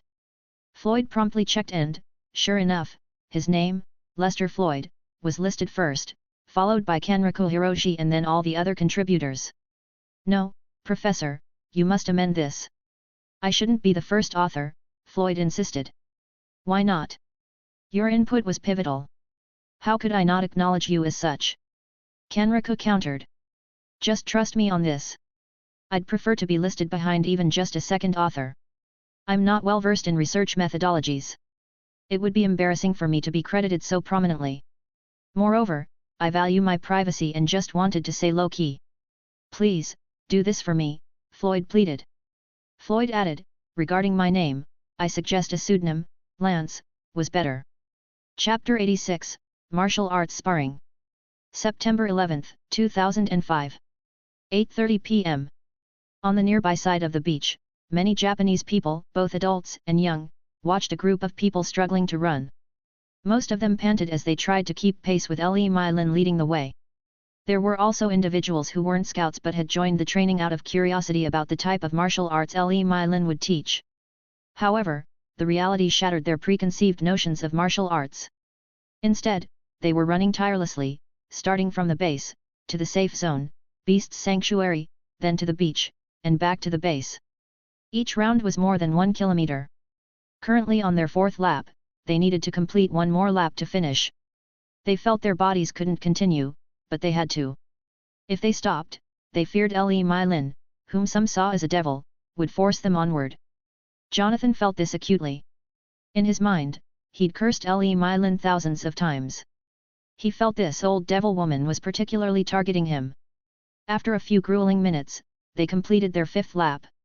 Exhausted, Jonathan lay on the ground, gasping, "Hey, hey, hey. Hey, hey, hey. I can't anymore, ha." But Le Mylin promptly pulled him up. "Stand up. Lying on the ground after running might make you faint," she admonished, helping him and others like Xiao Yun to their feet. This old bitch, Jonathan thought bitterly, glaring at Le Mylin. She seemed to sense his feelings and stared back coldly. "What are you looking at? Wanna fight?" Jonathan shivered, memories of previous exercises flooding back. He averted his gaze, murmuring, "No." Internally, he'd already labeled her an old witch many times over. "Humph," Le Mylin snorted before walking away. Catching his breath, Jonathan turned to Xiao Yun. "Are you tired?" he asked. "Isn't it obvious?" Xiao Yun responded, rolling his eyes. Jonathan recognized Xiao Yun from the scout program. "Don't all you Chinese know martial arts? Why not teach us?" "That old woman isn't teaching real martial arts at all," he whispered. Xiao Yun looked irritated. "Do you really think all Chinese know martial arts? Is that how you foreigner regard us? Aren't you?" Jonathan countered. "Look at me, struggling just like you. Do I seem like a martial artist?" Xiao Yun retorted. "Well, not really, but you kind of have the look," Jonathan mused. "Are you being racist?" I suddenly feel the urge to strangle you, Xiao Yun said, moving towards Jonathan. Jonathan hastily raised his hands in defense. Wait, I'm exhausted. Let me rest. Elsewhere, Yamada, Kong Jihun, Chen Xin, and others rued their decision to attend. They had been curious about martial arts training, but never expected it to be this taxing. Only an hour in, and they were already spent. Next time, I won't come here. Isn't it more enjoyable to train my beast? Why did I decide to put myself through this? Kong Jihun lamented. I agree, Chen Xin nodded, sighing deeply. She silently vowed never to return. Floyd looked at them and then turned his gaze to Chen Yu, Yvonne, Bianca, Le Milin, Li Qin and Huang Mai Thuong, who remained calm. Surprisingly, in this run, women were actually the dominant ones. He wasn't surprised by Bianca and Le Milin. He had seen Yvonne and Bianca's stamina when they fled from Meideo. As for Le Milin, well, what would you expect from a martial artist who initiated the training? However, seeing Li Qin and Huang Mai Thuong was surprising. Floyd sighed and glanced back at the struggling men, as if to say, aren't you ashamed? The men behind acted as if they hadn't noticed. Youngest, do you know martial arts? Le Milin approached him and inquired. No, why? Floyd responded, confused. Really? She scanned him from head to toe, making Floyd feel creep out. Sister Lin, what are you doing? Floyd questioned. How about we spar? Le Milin, touching her chin, proposed. She couldn't believe that Floyd was unfamiliar with martial arts. While running earlier, she had noticed that he wasn't even panting, as though it was just an everyday activity for him. She knew that an ordinary person couldn't achieve that without rigorous training. Spar? You mean, you and me? Floyd gestured between himself and Le Milin. Yes, exactly, she confirmed. I can't possibly beat you, you're trained in martial arts, Floyd argued. Don't fret, I'll go easy. Come on, Le Milin insisted, moving to a clear spot and beckoning him. Many observers grew intrigued. I really shouldn't, Floyd hesitated. No matter. Join me, Le Milin said, disregarding his refusal. Floyd, go for it. Remember when you took down 9 hunters? Show them your strength. Beat her, I'm cheering for you. Jonathan shouted. He had seen Floyd's previous fight and held a grudge against Le Milin, thinking it would be entertaining to witness her defeat. Everyone expressed their shock. The reputation of a hunter was universally known, and hearing Jonathan claim Floyd defeated 9 of them seemed far-fetched, especially given Floyd's youth. They suspected Jonathan was exaggerating the truth. Floyd mentally scolded Jonathan. The truth was, he couldn't have won without Axio's assistance. Keep pretending, are we? Youngest, you really like to pretend, Le Milin remarked with a hint of sarcasm. He's exaggerating, Floyd mumbled, embarrassed. Give it your all, Floyd. Beat that old Jonathan's words were cut short by Le Milin's icy stare. She made a throat-slashing gesture, signaling he was next on her list. Despite his trepidation, Jonathan shouted, Go, Floyd, take her down. Floyd wanted to hide, but with all eyes on him, he reluctantly faced Le Milin on the field. Sister Lin, I warned you. I genuinely know no martial arts. Relax, it's just sparring. I won't go all out, Le Milin responded while warming up. She then raised her leg and stomped it on the ground with a loud bang. Assuming her stance, she urged, Begin. Floyd, slightly intimidated, randomly imitated the dragon claw stance he'd seen Fracture use.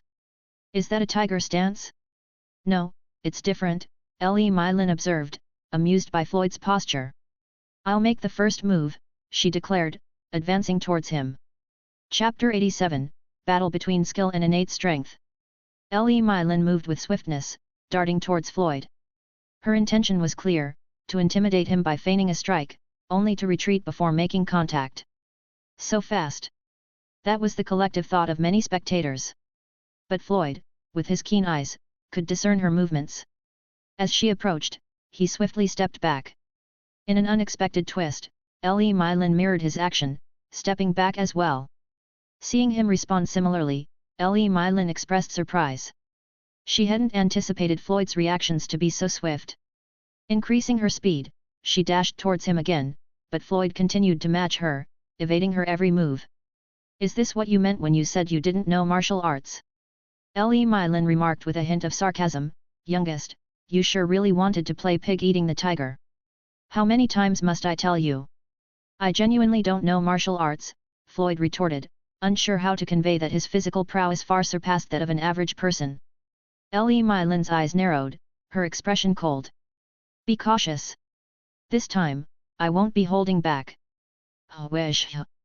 Her movements became a blur, so fast that even Floyd was momentarily caught off guard. He instinctively raised his arm in defense. Poom! The forceful impact between Mylin's kick and Floyd's forearm echoed.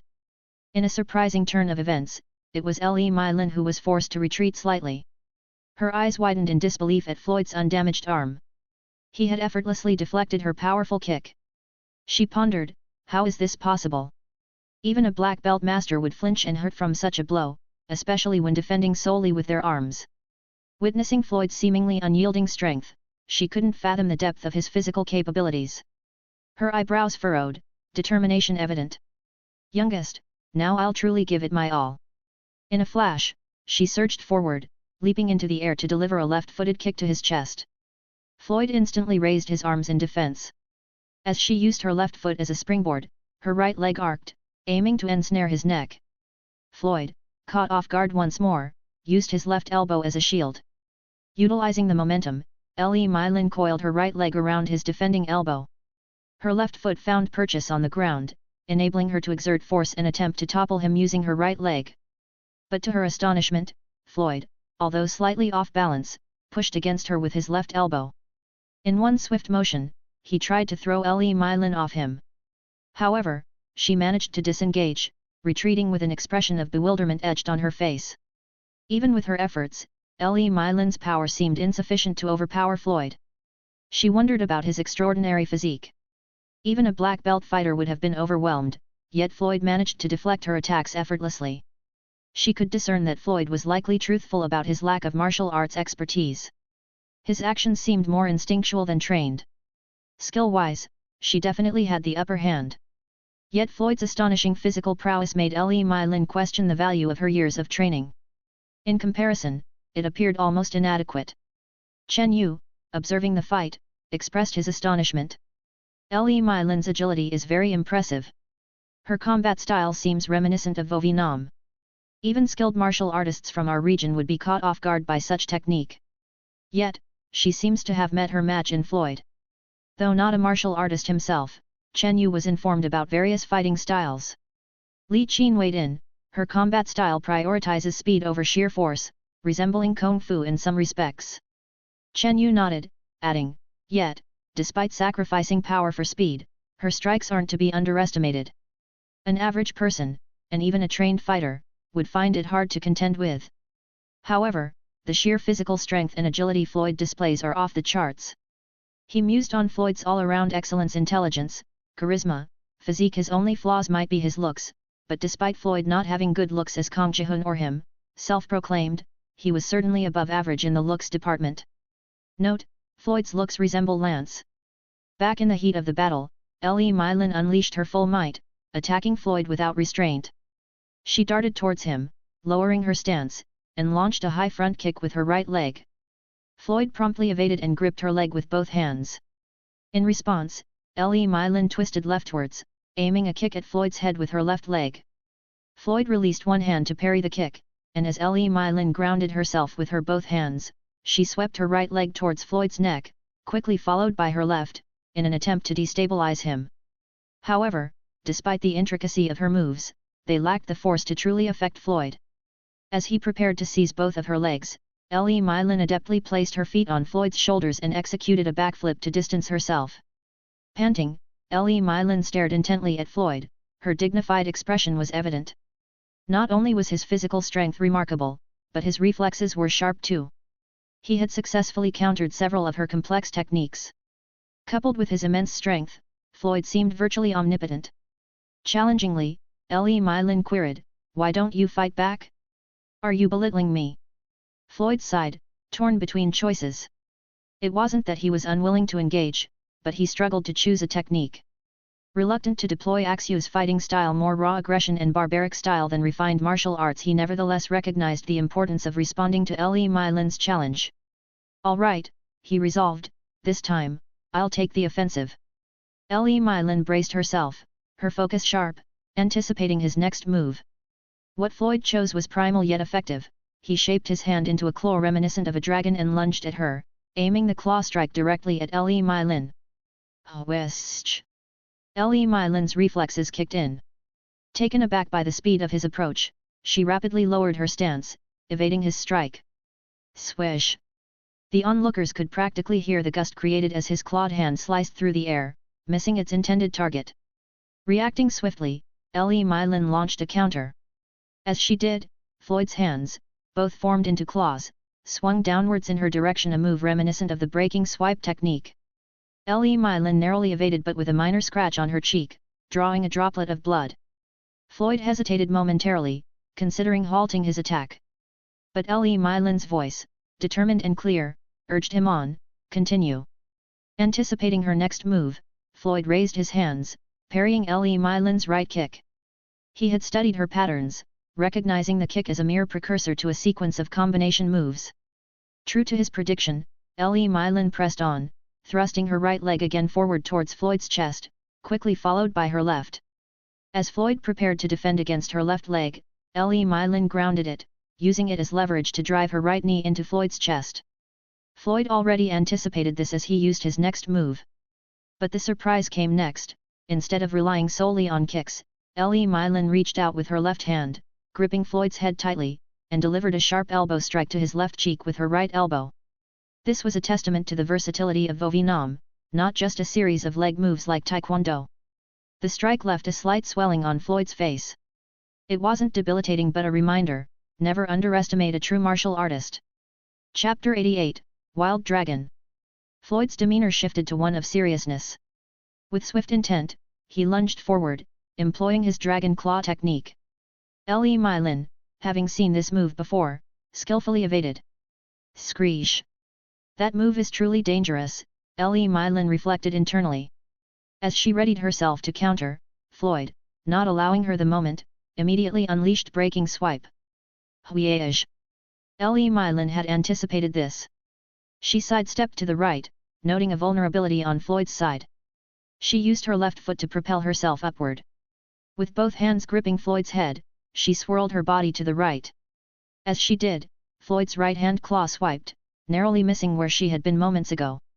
Now, with Floyd's arms crossed, Le Mylin found a golden opportunity. As she spun to face him, still gripping his head tightly, she swiftly brought her right knee up, aiming for his head. Floyd had little option but to turn his face leftwards, but he couldn't entirely evade. Le Mylin's knee made contact, leaving a swollen mark on his right cheek. The pain was evident, but Floyd wasn't deterred. Without a clear strategy, he just spontaneously began spinning, claws outstretched, tracing circles in the air. Le Mylin was caught in his arc, but the hit wasn't too damaging. Floyd's move resembled a prototype of Protect. In that instance, Floyd's demeanor transformed. Floyd seemed to embody and substitute for Axu, as if he was both giving orders and doing the fighting against the opponent. Axe. Even his voice mimicked Axu's. Le Mylin, taken aback, noted this change in his aura. The Floyd now confronting her displayed hints of Kung Fu, reminiscent of the styles that imitate animal combat. She wasn't the only one taken aback. Chen Yu and the other spectators were equally stunned. Axe. Without warning, Floyd launched himself at her once more with the dragon claw. Screesh.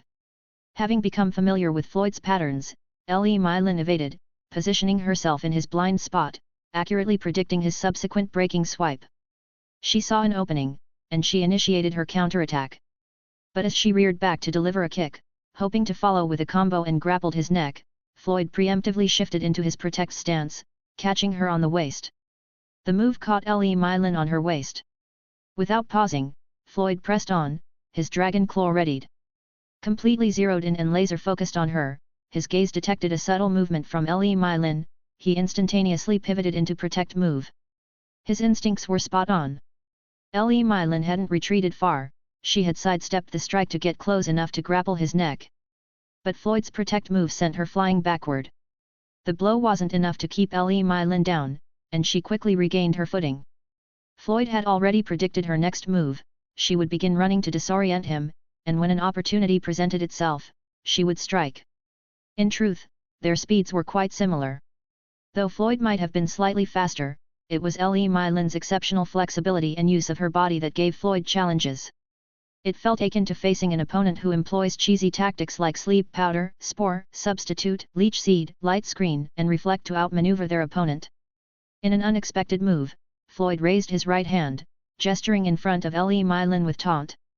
His face, a cold mask, beckoned her forward, much like the iconic Bruce Lee.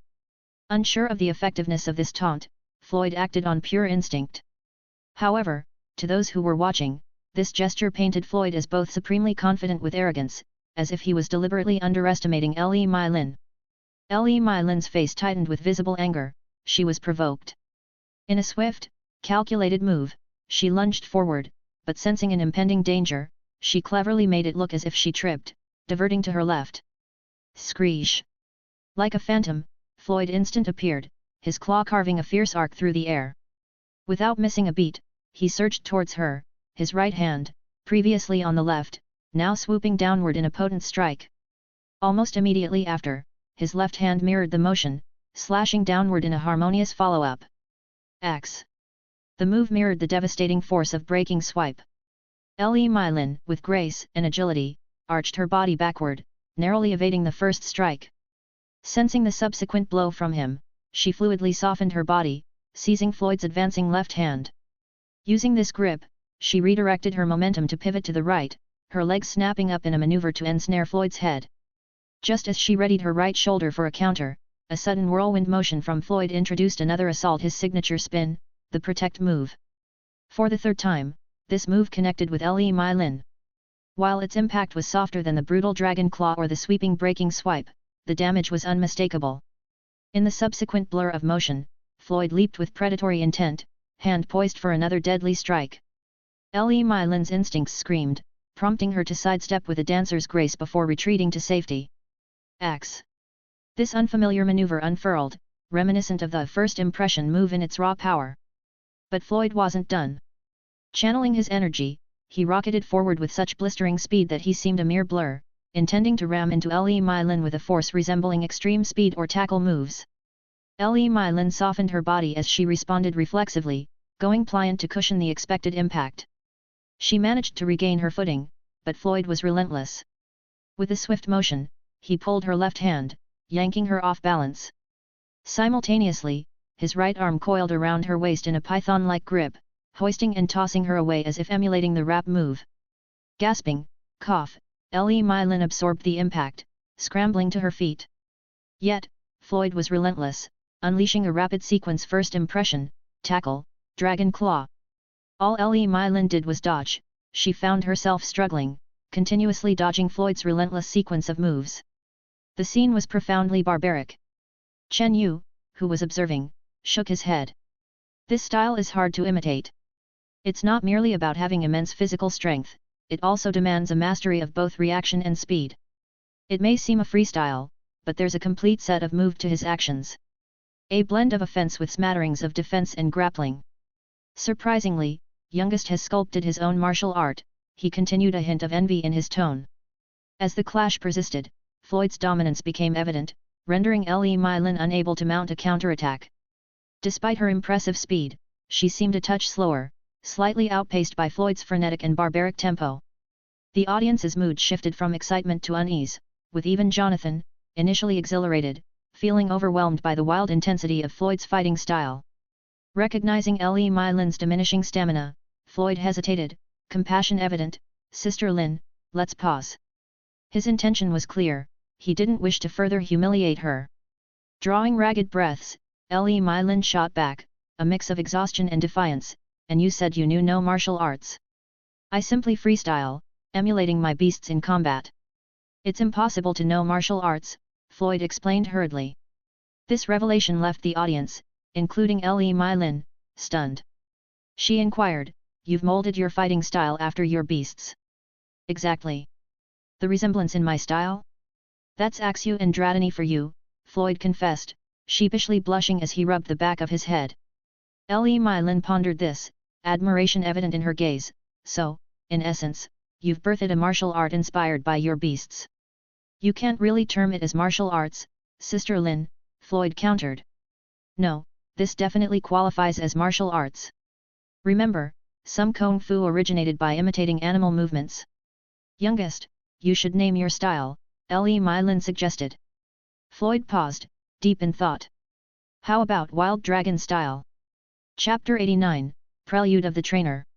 As the battle unfolded, everyone gained a new understanding of Floyd. They realized that this is a person who should not be provoked, otherwise, one would have to face the consequences. Not only is he an exceptional breeder and trainer, but his Pokémon are also incredibly strong, second only to Kenraku. Moreover, his fighting style is wildly impressive, excelling in both strength and speed. Some women in the crowd couldn't help but blush as they watched him. Who? On the other hand, Jonathan hadn't thought that Li Mylin didn't know martial arts until now. If he had been skeptical before, the fight between Floyd and Li Mylin erased all doubts. Imagining himself in Floyd's position, he realized he wouldn't have survived a single move. Just then, Li Mylin's gaze landed on him. She pointed her finger at him and smiled coldly, "Come here. I'm not teaching you martial arts, but I will teach you how to be flexible." Jonathan was at a loss for words, and Li Mylin grew irritated. "What are you dawdling for? Hurry up and come here." "I want to learn martial arts," Jonathan muttered, trying to find a reason to stay where he was.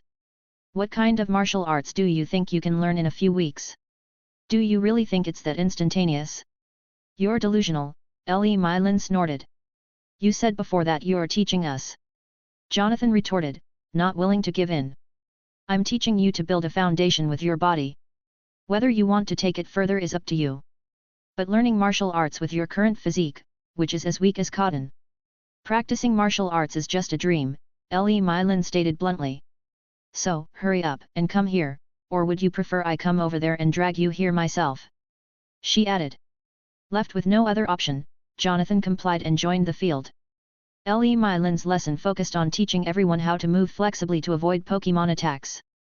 She even shared a few of her martial arts moves with those capable enough to learn them, such as Chen Yu, Yvonne, Bianca, and others. She advised Floyd on a few moves that would suit him but warned him not to delve too deeply into her martial arts style. With Floyd's physique, her style would only hinder his progress. She believed he would do much better to continue developing his Wild Dragon style, enhancing his speed, movement flexibility, defense, and attack capabilities. Secretly, she envied Floyd's physique as it allowed him to use an all-round type of martial arts, unlike her own, which was restricted by her physique, forcing her to choose a style that suited her. Floyd's presence and his unique approach to martial arts inspired Li Mylin. She saw the potential for learning martial arts from Pokémon, which could be a turning point in creating a style more suitable for her. After 2 hours of training, Floyd returned to his Pokémon to check on their progress. Fracture was still getting accustomed to its newly evolved body, and Dratini continued to use its previous fighting style, now enhanced with Dragon Breath and Dragon Dance. Horsa was feeling slighted. Previously, her training involved fighting just one Wartortle, but now, 2 Squirtles were included in the mix. Worse still, they could hit her, but she couldn't retaliate, and only the hits on Wartortle counted. Floyd told her she needed to improve her water gun to intermediate proficiency. He then checked on the 5 Gumis, Growlithe, and Munchlax. Just a few days prior, they had been too weak to battle, but now they were ready. Floyd had been feeding them high-nutrition food, aiding their rapid recovery. Even Horsa, Growlithe, and the lead Gumi were now eating intermediate poke blocks. Although these two could already battle, Floyd thought it best for everyone to start battling together, all at once.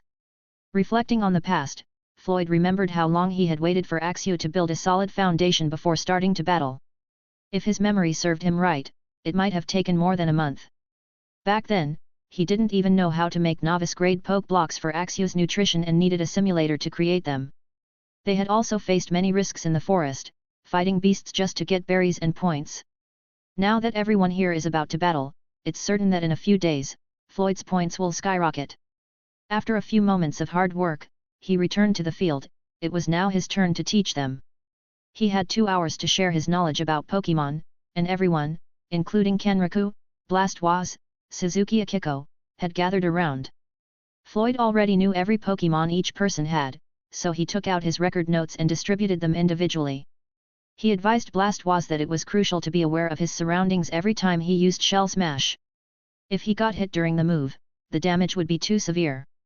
It would be better to use Hydro Pump from a distance, maintain long-range attacks, and be ready to use Protect in case of an accident. Floyd also suggested some combination moves, such as Hydro Pump and Rapid Spin. Both Kenriku and Blastoise nodded in agreement to his suggestions. Kenriku was starting to understand Blastoise's moves better and learning how to command him more effectively. Since the incident yesterday, everyone had become more serious and started to learn about beasts, determined not to be left behind by others. They didn't want to end up like Ren Mingche, who lost his life because he wasn't strong enough. Hu Lai, in particular, thought that if he had more Pokémon like Floyd, he would be safer. For him, the stronger his team, the better. A few moments later, some trainers, such as Kong Jihun, expressed a desire to battle each other. He particularly wanted to fight Floyd. Even though he always lost, he learned a lot from each battle. Floyd was caught off guard when Kong Jihun's Illichid used Shockwave, almost defeating his Horsa. Though any Pokémon can win against another with a type disadvantage, it doesn't change the fact that there are elemental types that have the upper hand. Kong Jihun had become very familiar with Floyd's Pokémon, particularly Horsa. As long as he remained cautious, there might be a chance for him to win. The exciting fight between the two inspired others to challenge Floyd as well, but they were significantly weaker compared to Kong Jihun.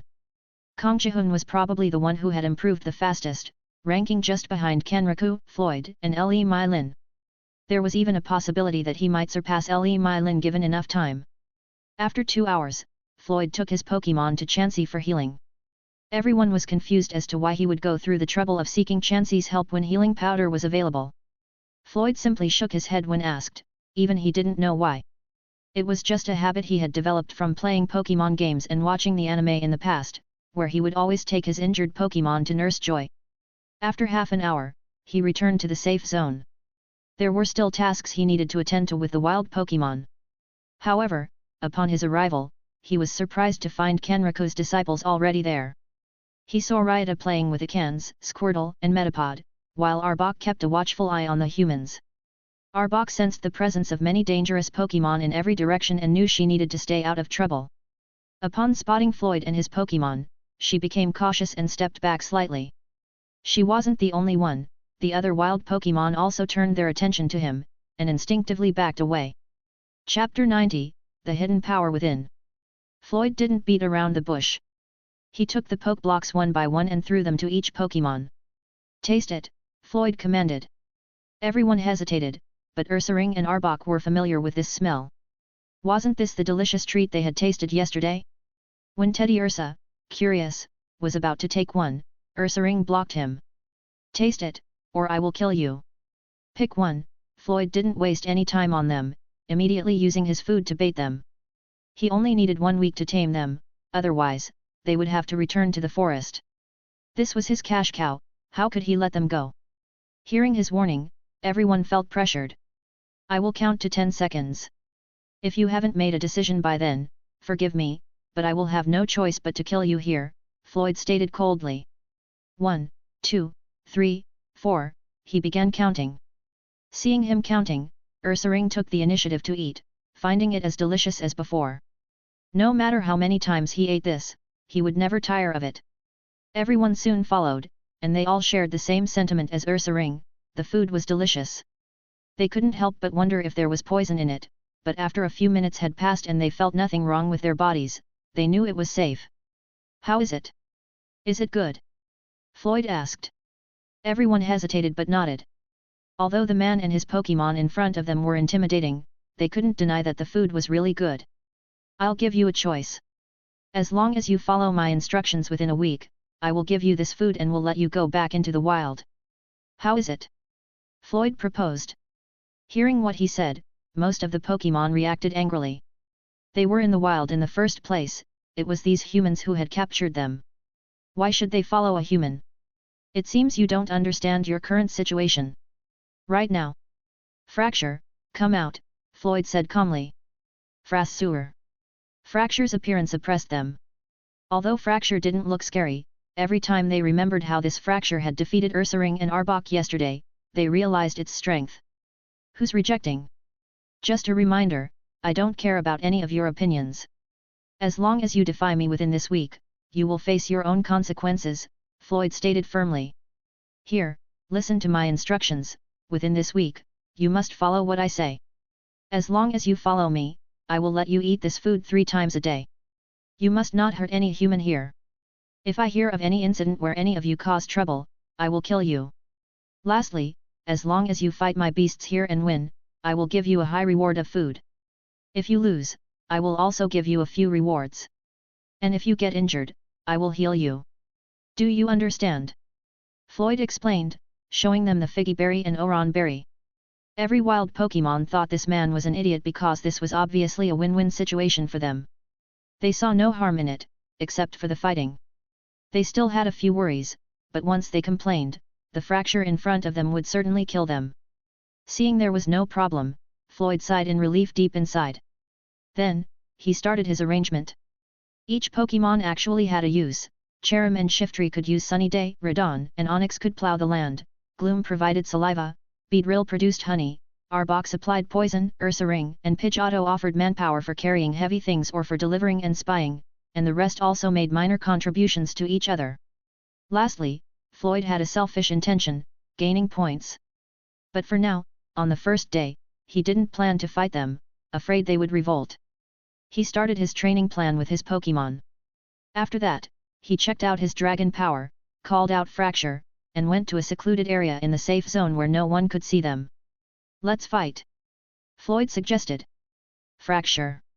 Fracture was confused, so he asked. He knew that Floyd was no match for him, even when he was still in Axu.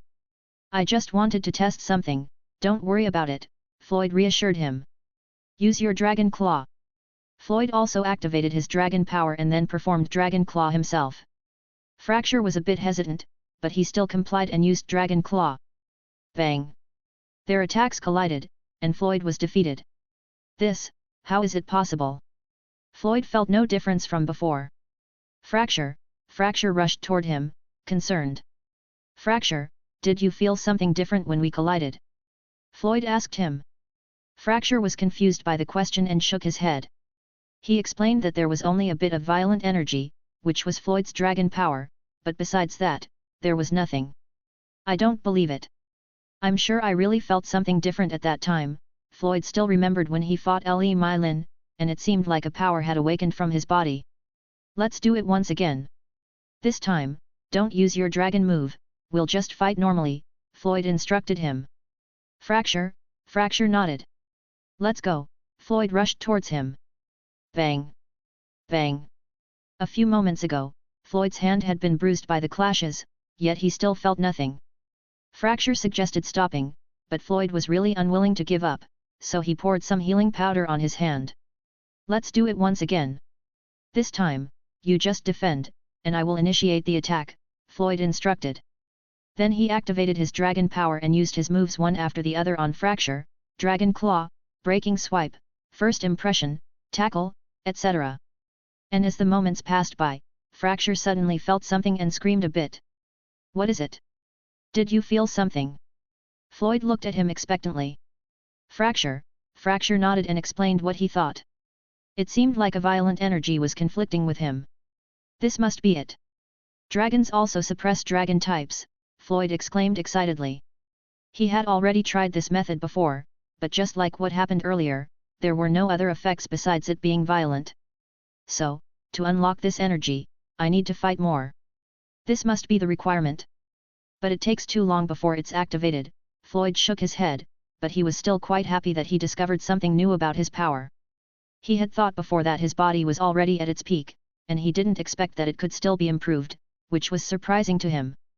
Let's go back, Floyd said, then he returned. Fracture nodded and followed him. Then he returned to the safe zone where the wild beasts were. He started to make poke blocks. He had discovered another way to earn points, which was by making poke blocks. Every time he made his own intermediate grade poke blocks, a prompt for 40 points would appear. Previously, he didn't care about this because making a novice grade poke block only gave him 10 points every time, and it took 7 minutes to make one. But this time, he could already make an intermediate grade poke block within 10 minutes. So, every hour he could earn 240 points. Multiplying that by 10 to 12 hours, which was his free time, he could earn 2,400 to 2,880 points. To be honest, he hadn't noticed it, or he hadn't even looked at the game panel prompt. He had always ignored it, but now, when making poke blocks for these wild beasts, he noticed the huge increase in points. This might be his other cash cow. If he kept doing it, spending points to find Pokémon in Dragon Clues would be no problem for him. Chapter 91, Striving Starly. In the base, Bianca meticulously sorted through the clothes she had finished sewing, counting a total of 11, each embedded with a unique property capable of gradually healing injuries. Her gaze wandered to Swablu, who was playfully interacting with Chikorita, Poochyena, and Talo, and she couldn't help but smile at their antics.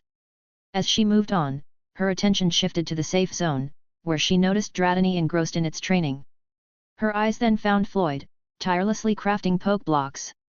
She couldn't quite figure out what had sparked this sudden fervor for making so many, recalling that he wasn't like this before. Despite her confusion, she admired his diligence. Her eyes softened as they landed on the Gumis in training, their cuteness almost irresistible. She was tempted to hug them but restrained herself when Floyd, sensing her gaze, turned and greeted her with a smile, "Bianca." Caught in the act, Bianca felt her cheeks flush with embarrassment and she swiftly made her exit. Floyd, left in confusion, wondered aloud if he had done something wrong, and with a small task of frustration at her evident phobia, returned to his work. Minutes later, Floyd's attention was drawn to Cherim.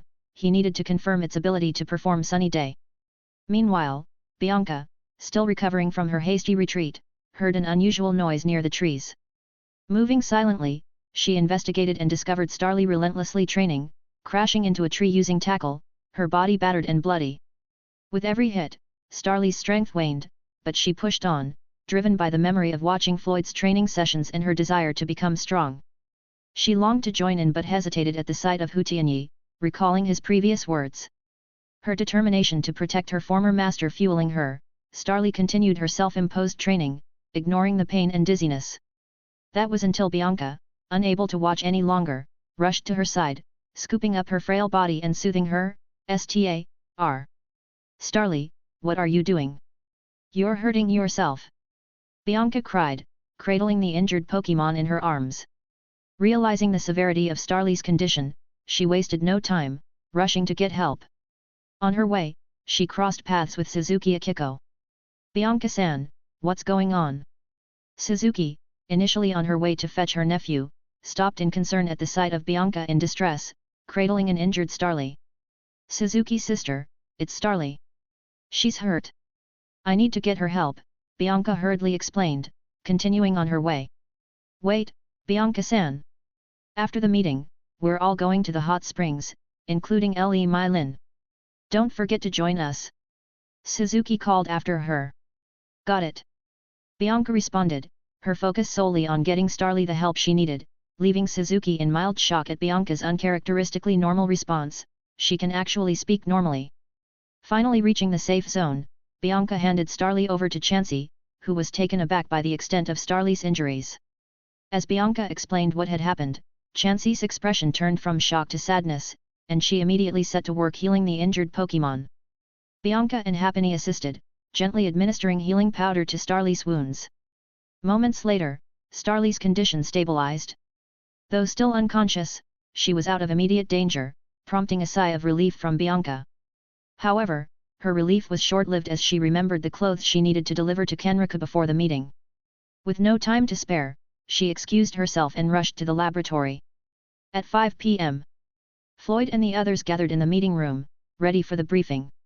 This time, most of the reports were delivered by Chen Yu and Kang Jihun, focusing on the progress of the relocation.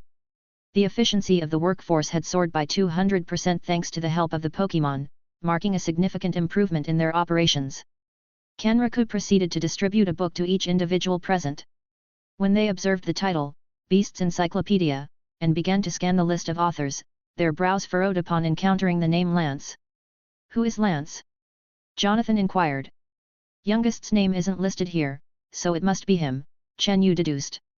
"Even in a book, you choose to stay low-key?" Youngest, you never cease to amaze, Le Mylin commented nonchalantly. Subsequently, they immersed themselves in the book's contents. Half an hour later, they remained engrossed until Kenriku clapped his hands, capturing their attention. He then presented the 11 pieces of clothing Bianca had crafted, distributing them among the scouts, as they were deemed the priority for now. Noticing an extra garment, they collectively sighed, acknowledging that it should have belonged to Renming's, who had tragically passed away. Floyd proposed they place the clothing on Renming's body, as a tribute to his involvement in the mission. The suggestion was met with unanimous approval. Floyd then took the opportunity to educate them on the method of making poke blocks. By now, almost everyone in the meeting had acquired a berry blender, thanks to Ryuta's ingenuity and leadership in producing them. Following Floyd's demonstration, it was Kenriku's turn to speak. Although his progress was limited, he diligently addressed the group's questions.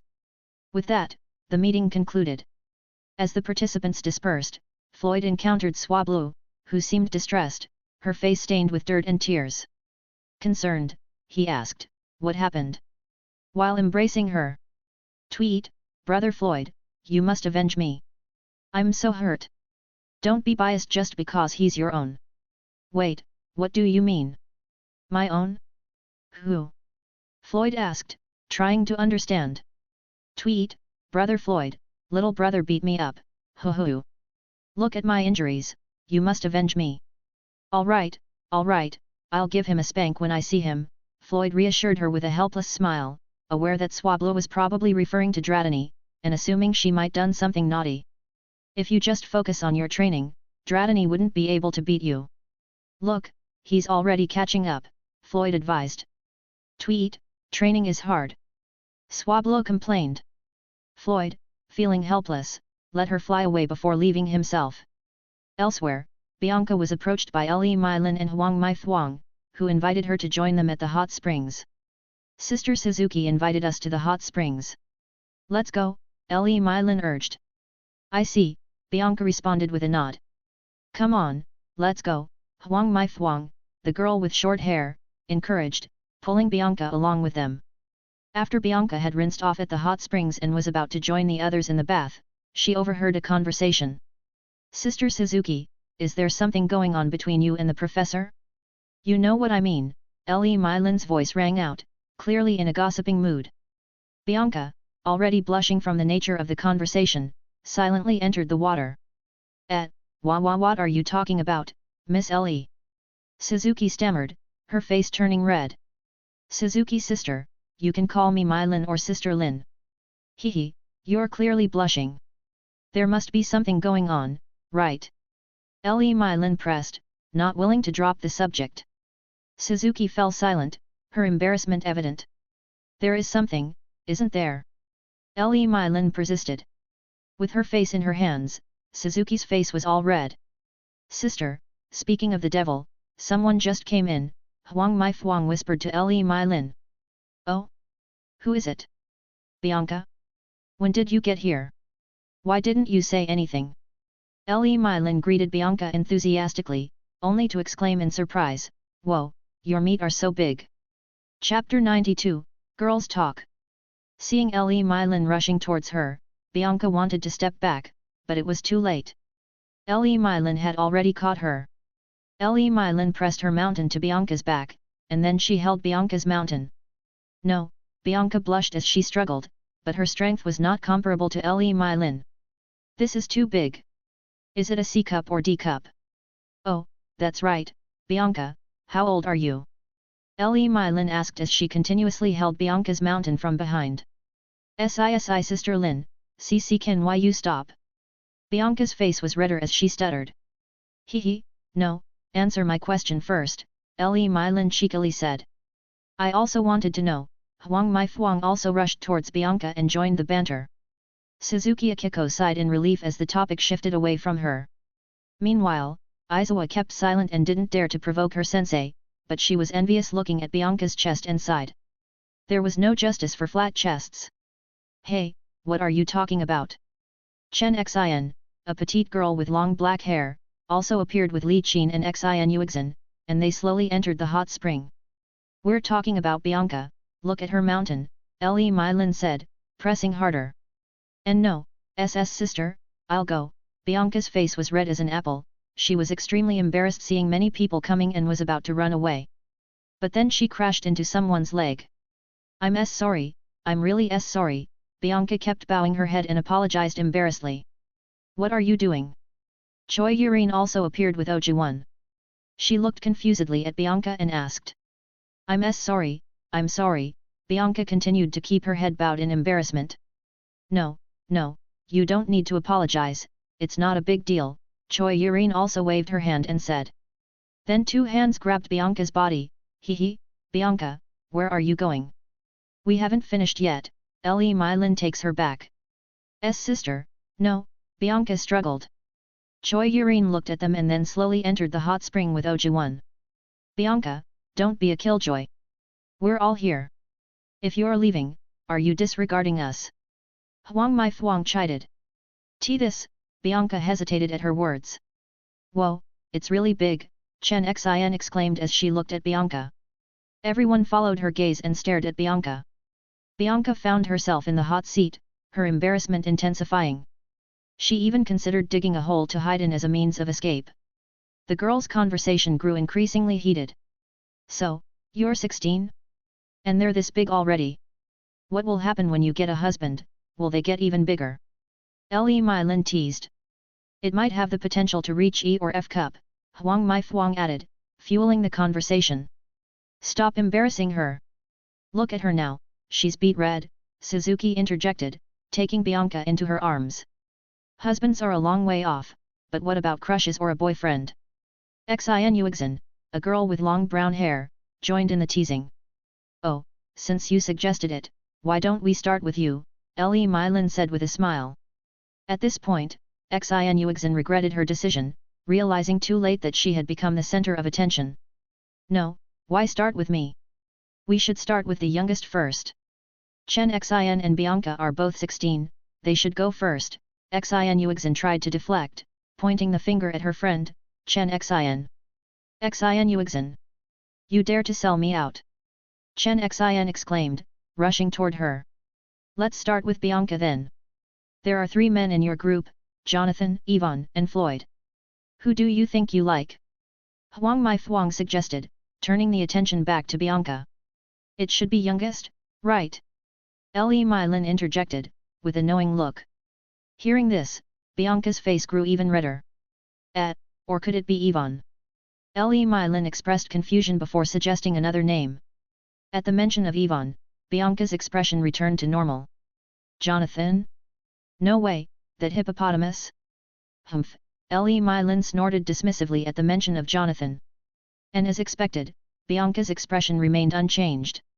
So, it really is youngest. Huang Maifuang concluded, putting the pieces together. Bianca's face began to redden once again. Everyone sighed, this girl's feelings were all too obvious. Wait, why limit it to each group? What about the men from different countries? Xin Yuexin inquired. Well, it's quite rare to establish relationships with people from different nationalities, isn't it? Huang Maifuang pointed out. Love is unpredictable, who knows? Choi Yurine added her thoughts. Oh, that's right. There are so many handsome guys in your group. Do any of you have a particular type? Huang Maifuang asked, turning her attention to Xin Yuexin and Choi Yurine. There's also that fam guy from your group, Xin Yuexin interjected but stopped abruptly when she noticed everyone staring at her. No wonder you're advocating not to limit our choices to each country. You have a thing for that guy, right? Huang Maifuang asked with a smile. I'm just saying. But what about you? You're mentioning a handsome guy, it seems like you have a liking for a guy from our country as well, Xin Yuexin retorted, her face flushing with embarrassment. There are many handsome men in your group, but I don't have a fetish for handsome guys, Huang Maifuang responded. Suzuki likes the professor, Bianca likes Floyd, Xin Yuexin likes Famon Kwok, and I know that you, Choi Yurine, like Kong Jihun. So, who are the rest interested in? Le Mylin smiled as she listed off the names one by one. Sister Lin, Suzuki Akiko interjected, her cheeks blushing again. She was about to deny it but found herself at a loss for words. You're slandering me, that's actually not true, Xin Yuexin said, her blush deepening as she pointed her finger at Le Mai Lin. Bianca, feeling extremely embarrassed, submerged herself in the water, preferring to hide. So, it's obvious, isn't it? Choi Yurine said, smiling bitterly as she admitted the truth. Well, it is quite obvious. I've even heard some gossip, Huang Maifuang added. Then how about you, Sister Lin? Why do I think that you and that Jonathan guy have some chemistry? Xin Yuexin felt she shouldn't be the only one embarrassed, so she decided to pull Le Mai Lin into the conversation.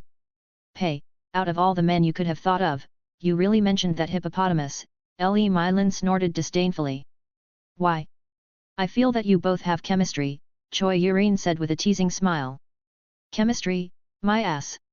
Don't even think about it. My type actually has a good physique, like youngest. If he were just a bit older, I would chase after him, humph, Le Mai Lin directly stated, snorting again. Well, youngest is almost perfect. Although he's not as handsome as the others, he is still handsome, above average, Choi Yurine commented. Yet, he is also reliable and strong. His beasts are strong too, Chen Xin added, nodding in agreement. Then everyone turned to look at her. Chen Xin blushed a bit but admitted, well, I like him. So what? Suddenly, everyone's attention shifted to Bianca and Chen Xin, as these two girls were close to Floyd in age. Xin Yuexin swiftly deflected the attention away from Chen Xin, turning to Choi Yurine, by the way, is it normal for you to praise another man when you already like someone? Well, I'm not going to lie. Similar to Sister Lin, if youngest were a bit older, he'd also be my type. But Kong Chihun Appa is enough for me. He's handsome too, Choi Yurine admitted. See, youngest is really popular, right? That's my little brother, Le Mai Lin stated proudly. Everyone nodded in agreement. True, I even think he is more popular than the professor, Xin Yuexin concurred, adding, by the way, Sister Lin, Sister Choi, there's a saying, old cow eats young grass. There's nothing wrong with chasing a younger guy. Why not give it a try? Even though youngest is 14, his body doesn't look 14. Just ignore that fact. Pu, ha ha ha, Chen Xin and some others laughed. Cough, what's going through your mind? Are you trying to get me accused of child sexual abuse? Le Mai Lin said angrily to her. Then wait for 4 years, until he becomes an adult, Huang Maifuang said, smiling. For sure, in 4 years he'll have a girlfriend, right, Bianca? Le Mai Lin teased, looking at Bianca. Bianca, not responding, began to submerge herself again, seeking to escape from her embarrassment. Just be a mistress, I think there's nothing wrong with it, Huang Maifuang jokingly said. Ha ha ha ha. Roar. Then everyone heard a huge roar coming from the seashore. Chapter 93, Blastoise vs Gyarados. Currently, Floyd was inside the laboratory giving some suggestions on the possibility of Pokémon's ability, and what they were observing was the Squirtle line, to Wartortle and Blastoise. But suddenly, Floyd felt a chill from his spine, he began to sneeze. What happened? Is someone talking about me? Whatever, Floyd ignored it and then focused his attention on his front, but then he heard a loud roar coming outside. What happened? Floyd, Kenriku and others were shaken as they stood up when they heard it. It's coming from the seashore, there must be an accident, let's go. Kenriku hurriedly rushed towards it because that place is where many villagers reside. Kenriku's disciple and Floyd also followed. When they went out, he saw Horsa and everyone awaken, even Jonathan and Yvonne. Horsa suddenly jumped out on him and said something. What, you mean that's your father? Floyd was surprised and then asked. Horsa nodded her head. Floyd, what happened? Jonathan asked. There must be an accident, there's no time for dawdling, I will go, Floyd with his Pokémon rushed hurriedly. Wait, I will go too, Growlithe, hurry up, let's go, Jonathan said. Growlithe nodded. Yvonne and Spinarak also followed them. Near the village, many villagers were in a state of alarm and they immediately hid in their houses. Many patrols became trembled as they waited for Kenriku. In a situation like this, only Kenriku was their hope to defend a terrifying Pokémon. Peering through his binoculars, the patrolman's hands shake as he observes the menacing Gyarados appear at the top of the village. The colossal, serpentine Pokémon stretches to 24 feet in length, its deep blue scales shimmering ominously under the dim light, while jagged cream-colored fins flare with every roar. Its massive head houses a wide, gaping mouth filled with sharp teeth, and its piercing red eyes glow with malevolent intensity, adding to its ferocious demeanor. Roar! Gyarados used his hyper beam to the villages. This beast is doing something dangerous. Patrolman 1 said in panic.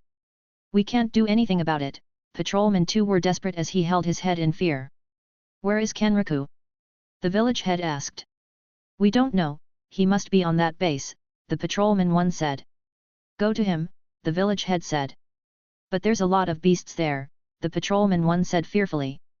In the situation right now, what's more important, your fear or destruction of our villages? The village head shouted. But as they wrangled up, it was too late for them because Gyarados released Hyper Beam. No. Kenriku-san. Then there's a spinning shell that hurriedly spins and takes the Hyper Beam.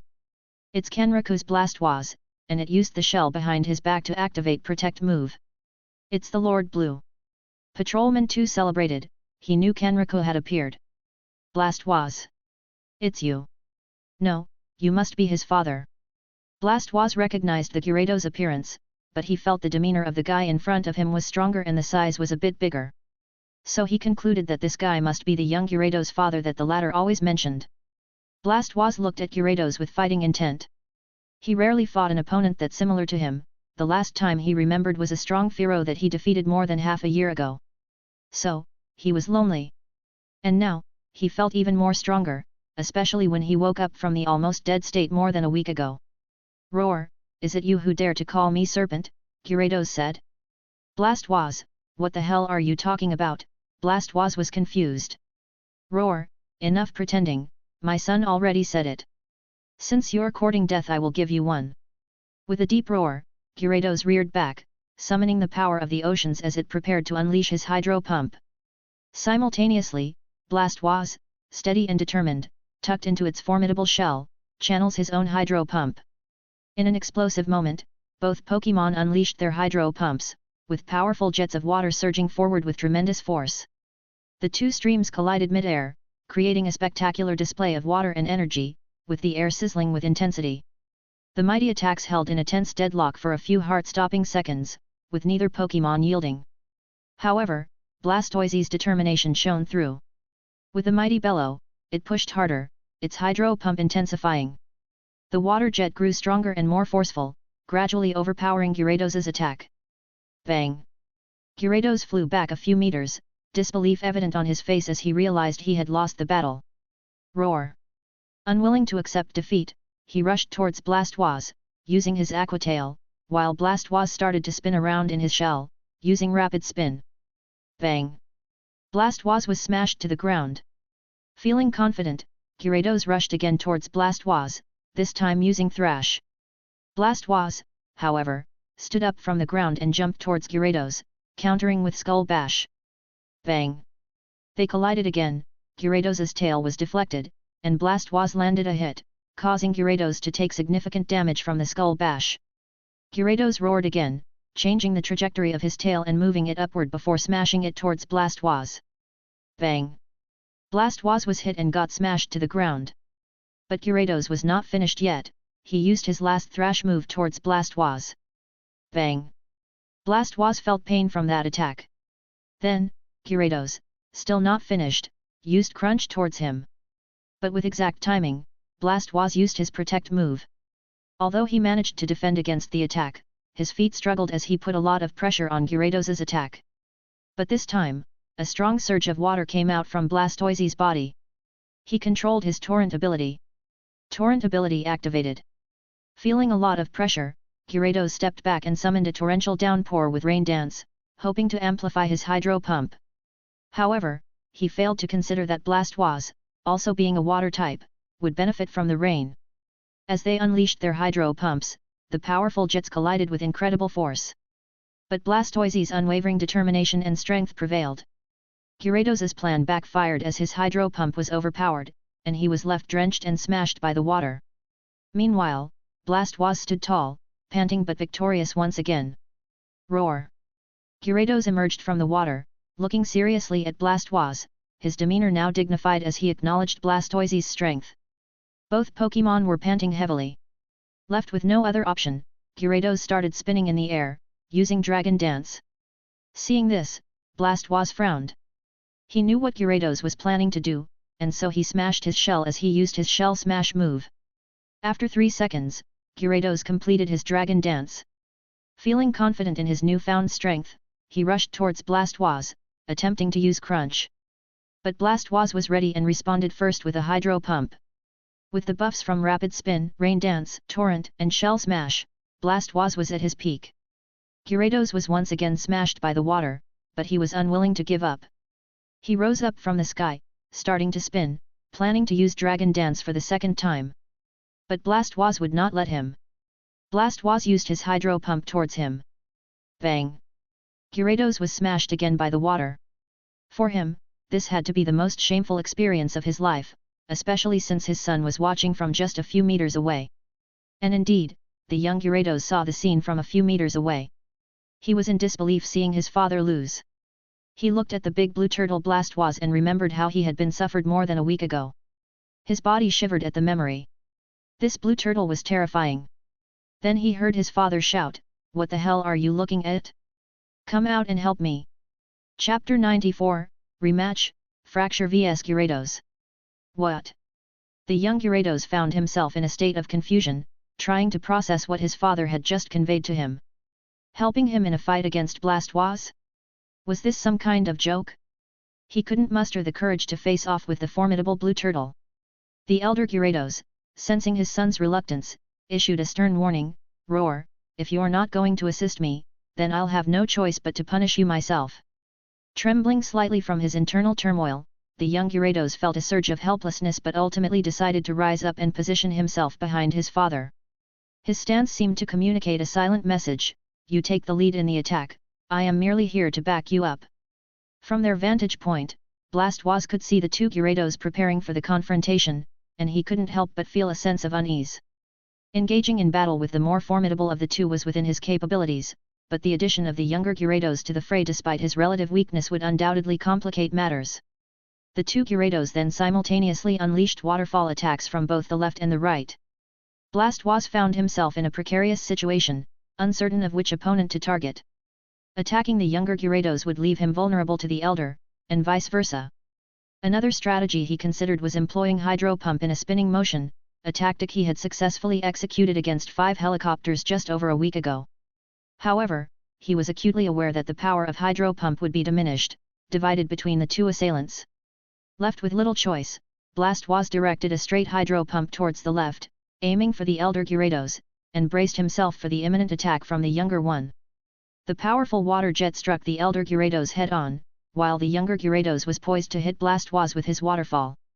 Just as Blastoise prepared himself to endure the younger Gyarados' attack, a commanding voice pierced the air: "Fracture, use Protect." In a flash, a shiny Fracture burst onto the scene, its teal body and light green accents catching the light as it moved with incredible speed. It skillfully positioned itself between Blastoise and the oncoming waterfall, and just in time, it activated the Protect move, absorbing the full brunt of the attack and shielding Blastoise from potential harm.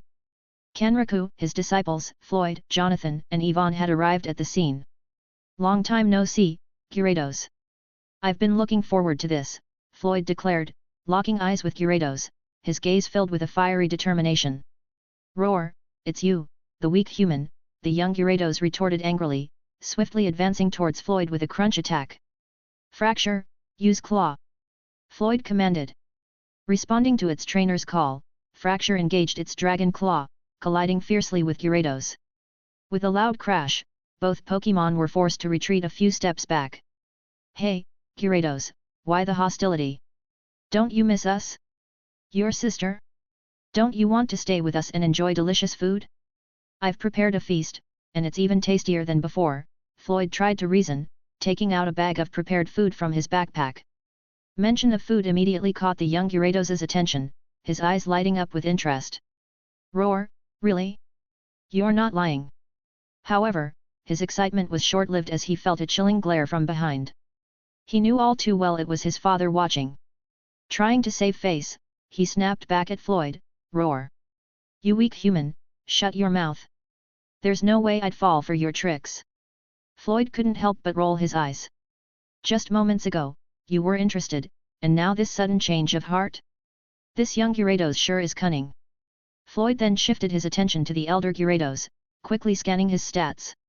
Pokémon, Gyarados. Level, 53. Type, Water and Flying. Ability, Intimidate. Moves. Advanced level, Crunch, Bite, Dragon Dance, Aqua Tail, Waterfall, Scary Face. Intermediate level, Tackle, Rain Dance, Splash, Twister, Whirlpool, Thrash, Hydro Pump. Beginner level, Hyper Beam. Just as he suspected, the Gyarados' level was in the 50s, on par with Blastoise. He then checked the young Gyarados' level, noting that it remained at 34, unchanged from their last encounter. Meanwhile, Horsa was hiding behind Floyd, trembling at the sight of her father. Roar! The elder Gyarados bellowed, his roar translating to a stern rebuke, "You disobedient girl! Come back here right now!" Intent on attacking Floyd, the elder Gyarados charged forward, only to abruptly halt and retreat as he sensed imminent danger. Bang! A hydro pump slammed into the water, reminding the elder Gyarados that Blastoise was still a threat. At this moment, Chen Yu, Kong Jihun, Hu Tianyi and their respective Pokémon also made their presence known. "What's going on here?" Chen Yu inquired, trying to make sense of the chaotic scene. What is that?" "A dragon!" Kong Jihun exclaimed, his eyes wide with shock and awe at the sight of Gyarados' majestic form. Based on what the professor shared, that Pokémon is known as a Gyarados. We've actually encountered them before and managed to defeat one. Now, it seems they have returned, Jonathan elucidated. "You've defeated that dragon?" Hu Tianyi expressed his disbelief. Observing the Gyarados, it appeared incredibly formidable. How could they have possibly overcome such a creature? "I need to make a correction here. It wasn't me who overcame it, the professor was the one who did. And don't let their appearance deceive you, they aren't as exaggerated as you think," Jonathan clarified, his gaze fixed intently on the impressive dragon. "However, that dragon does indeed look amazing, it's enormous. I would love to possess one," he mused to himself, feeling a surge of desire to catch it, even though he was aware of his own limitations. Over at a nearby location, Kenriku made his way to the village chief and the villagers. "Village chief, how is everyone doing? Has anyone been hurt?" he inquired with concern. "Thankfully, Lord Blue arrived just in time, otherwise, our situation would have been dire," the village chief responded, reflecting on the earlier events with a sigh. "So, everyone is all right? There were no mishaps?" Kenriku pressed, seeking reassurance. "No, everything is under control, don't fret, all of us are safe and sound," the village chief offered his assurance. "That's a relief to hear," Kenriku expressed, visibly relieved that everyone was okay. "He must be his father," Kenriku murmured under his breath, glancing between the young Gyarados engaging with Floyd and the formidable Gyarados locked in combat with Blastoise. "What are you referring to?" the village chief inquired curiously. "It's nothing, just an old acquaintance." "Please, village chief, focus on keeping everyone here safe." "I must attend to this matter," Kenriku replied, before rushing towards the scene of the action. "Take care," the village chief called out after him, his voice laced with concern. Returning to the previous scene, Floyd shifted his attention to the young Gyarados, challenging him, "How about we have a battle?" With a roar, the young Gyarados accepted the challenge, charging confidently towards Floyd. He believed that without Blastoise in the equation, Floyd would stand no chance against him. He dismissed Fracture as a non-threat, launching a bite attack. "Fracture, use Claw, now!" Floyd commanded. "Fracture!" The Pokémon responded, its claw glowing with a vibrant green energy as it executed the Dragon Claw move. Bang! The young Gyarados' bite clashed with Fracture's Dragon Claw, resulting in a deadlock, with both Pokémon stepping back from the impact. Feeling irritated, the young Gyarados shifted his focus to Fracture, sensing a strong fighting spirit in his eyes. A feeling of déjà vu washed over him, as if he had encountered this creature before, but he couldn't quite place it. While the young Gyarados might have struggled to remember, Fracture had no such issue. He vividly recalled the previous encounter where he was struck down by the Gyarados in a single hit. This memory fueled his determination to train and grow stronger. Now, evolved and more powerful, he was ready to face the young Gyarados once again. "Fracture, use Rage!" Floyd instructed. Fracture unleashed his dragon rage, striking the Gyarados squarely. Roar! The Gyarados roared in pain, enraged, and charged towards Fracture. Fracture, claw! Floyd shouted. Once more, Fracture's dragon claw collided with the young Gyarados. Bang! Like before, the clash ended in a stalemate, with both Pokémon stepping back. Again, use Rage, Fracture! Floyd ordered. Bang! The Gyarados screamed in agony once more. Floyd, sporting a sly smirk, realized he had the upper hand. He recognized that the young Gyarados lacked ranged moves. Although Dragon Rage was a basic move, it was highly effective against a target as large as the Gyarados. Fueled by rage, the Gyarados charged again, this time using Aqua Tail, his tail imbued with water energy. Fracture, use Protect! Floyd instructed. Bang! Fracture managed to defend against the young Gyarados' attack with Protect, while simultaneously grappling with Gyarados' head. Seizing the moment, the Gyarados retaliated with a bite. Dual Chop, Fracture! Floyd commanded. Bang! Fracture lost this round and was forced to step back. However, he was not out of options. He still had another dual chop at the ready. Charging forward, he landed a hit on the young Gyarados. Bang! The Gyarados roared in pain, glaring angrily at Fracture, before launching another Aqua Tail. Use, Claw! Floyd commanded. Fracture's Dragon Claw activated, and he launched an attack on the young Gyarados. Bang! This time, Fracture came out on top, forcing the young Gyarados to step back. Rage, Floyd added. Bang! Roar! The Gyarados was hit once again. Feeling cornered, the Gyarados began to spin, initiating a dragon dance. Oh, really? Floyd chuckled, a sly grin on his face. Bring it on, Fracture, use Swords Dance. Fracture! The pressure around Fracture intensified as he activated Swords Dance, preparing for the final confrontation. This is the final moment, Floyd smiled confidently. Chapter 95, finally, defeated. What happened here? At this moment, L.E. Mylin, Suzuki Akiko, Bianca and all the women made their appearance, their clothes still damp as they had hurriedly dressed and rushed to the scene. Oh my god, what is that? A dragon! Xinuxin exclaimed, her eyes wide open in shock. The reactions from the other women mirrored those of the men earlier, all were utterly astonished by the majestic dragon. Bianca, having encountered a Gyarados before, recognized it instantly. Observing Floyd engaged in battle with the Gyarados, her concern grew. She was not alone in her concern, everyone else shared it. Kang Jihun asked, should we help him? It's dangerous over there, Hu Tianyi remarked cautiously, sizing up the opponent's strength and feeling too weak to lend any assistance. But he will be in danger, Kang Jihun insisted. Let's observe for a bit. Judging from the situation, it appears that Floyd's Fracture is the sole participant in the battle. If Floyd were truly in danger, he would have summoned all his beasts by now. He has an ample number of them, and look, they are merely spectators, Yvonne pointed out, gesturing towards Floyd's other Pokémon. And intervening might just hinder him. For the time being, let's maintain our vigilance and stay alert. Observe, on the other side, Blastwaz is holding its ground against that dragon, Chen Yu added, shifting his focus to the other battle. The initiative is in our hands. If Blastwaz can overcome that one, or if Floyd's beast can defeat the other, they can then join forces against the remaining adversary. We are not at a disadvantage, Chen Yu concluded.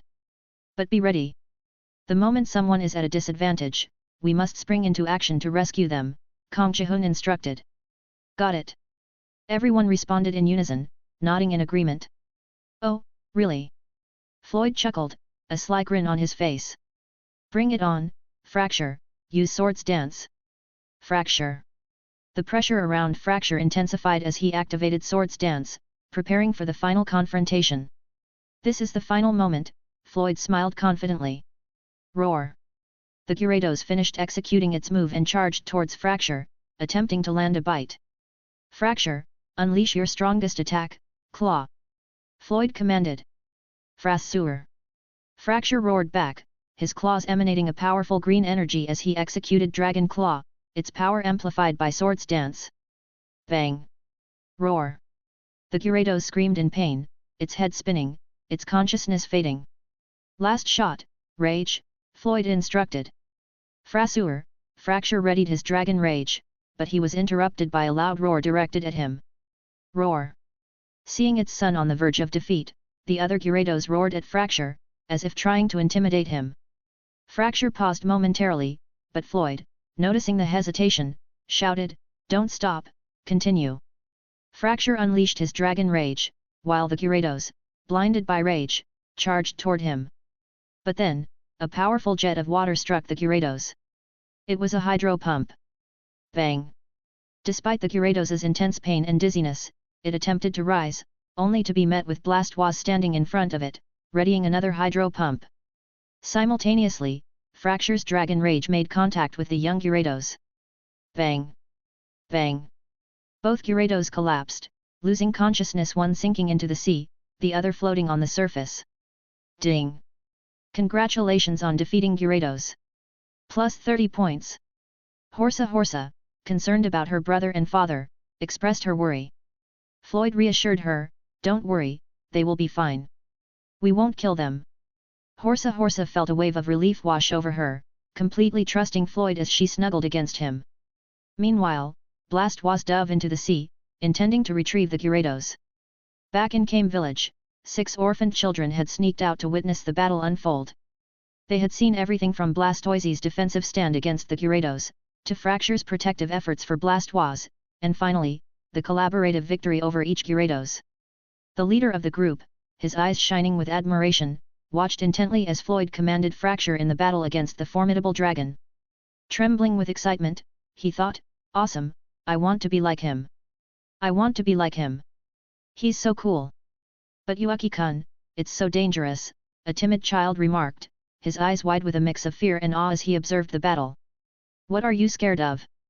Once we have a beast like that, we won't be in any danger, we can protect everyone in the village. I want to be a hero, I want to be as cool as him, so everyone will look up to me," Yuaki declared passionately, pointing at Floyd as he spoke. "Then when can we get a strong beast like that? And what if it attacks us? We could die," a child wearing glasses expressed his concerns, holding onto a little girl with pigtail braids who was clutching a worn-out teddy bear tightly. "It must be from that professor. Isn't that turtle from him? I'm sure it belongs to him. And that awesome guy over there must be the gaijin he recruited from somewhere else. Tomorrow, we should go see him," Yuaki speculated, pointing at Kenriku and Floyd as he laid out his thoughts confidently. "But we don't know that professor," a little girl with a ponytail voiced her uncertainty. "Don't worry, just leave it to me. I'll handle it," Yuaki reassured her confidently, patting his chest in a proud manner. Floyd swam towards the young Gyarados, attempting to lift it but was taken aback by its considerable weight. It was more than twice the size of a munchlax. His veins stood out on his neck as he strained under the effort, wishing he had a Pokeball at that moment to spare himself the trouble of carrying such a heavy Pokémon. Blastoise emerged, taking the unconscious Gyarados under his care, and effortlessly brought it to shore. Seeing Floyd struggling, he offered his assistance. "Blastoise, thank you," Floyd expressed his gratitude. Although he could have managed to carry the Gyarados, it would have taken a significant amount of time and effort. With Blastoise's help, he could finally breathe a sigh of relief. Kenriku approached the Gyarados, magnifying glasses in hand. "Look at these magnificent blue scales, they're so beautiful. And the blue whiskers and tail absolutely gorgeous. Professor, be careful. It might attack you," Suzuki Akiko warned, rushing over with concern in her voice. "Don't worry. I can sense whether they are conscious or not. Right now, they're still unconscious," Kenriku reassured her with confidence. "Is this really a dragon?" Chen Yu approached, his voice filled with awe as he observed the 2 unconscious Gyarados. "Brother, be careful," Chen Xin warned him, her voice filled with concern. "Don't worry, I am always careful," Chen Yu reassured her, ensuring he kept a safe distance, observing from a few meters away. Chen Yu wasn't the only one filled with curiosity. Kong Jihun, Hu Tianyi, and Gim Min Tuan, and everyone else were observing with great interest. "Youngest, did you really beat a dragon?"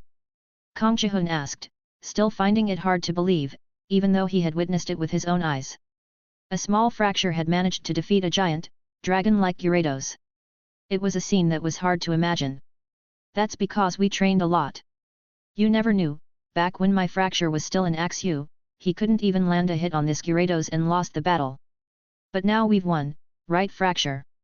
Floyd said, looking at Fracture with pride. Frassuer.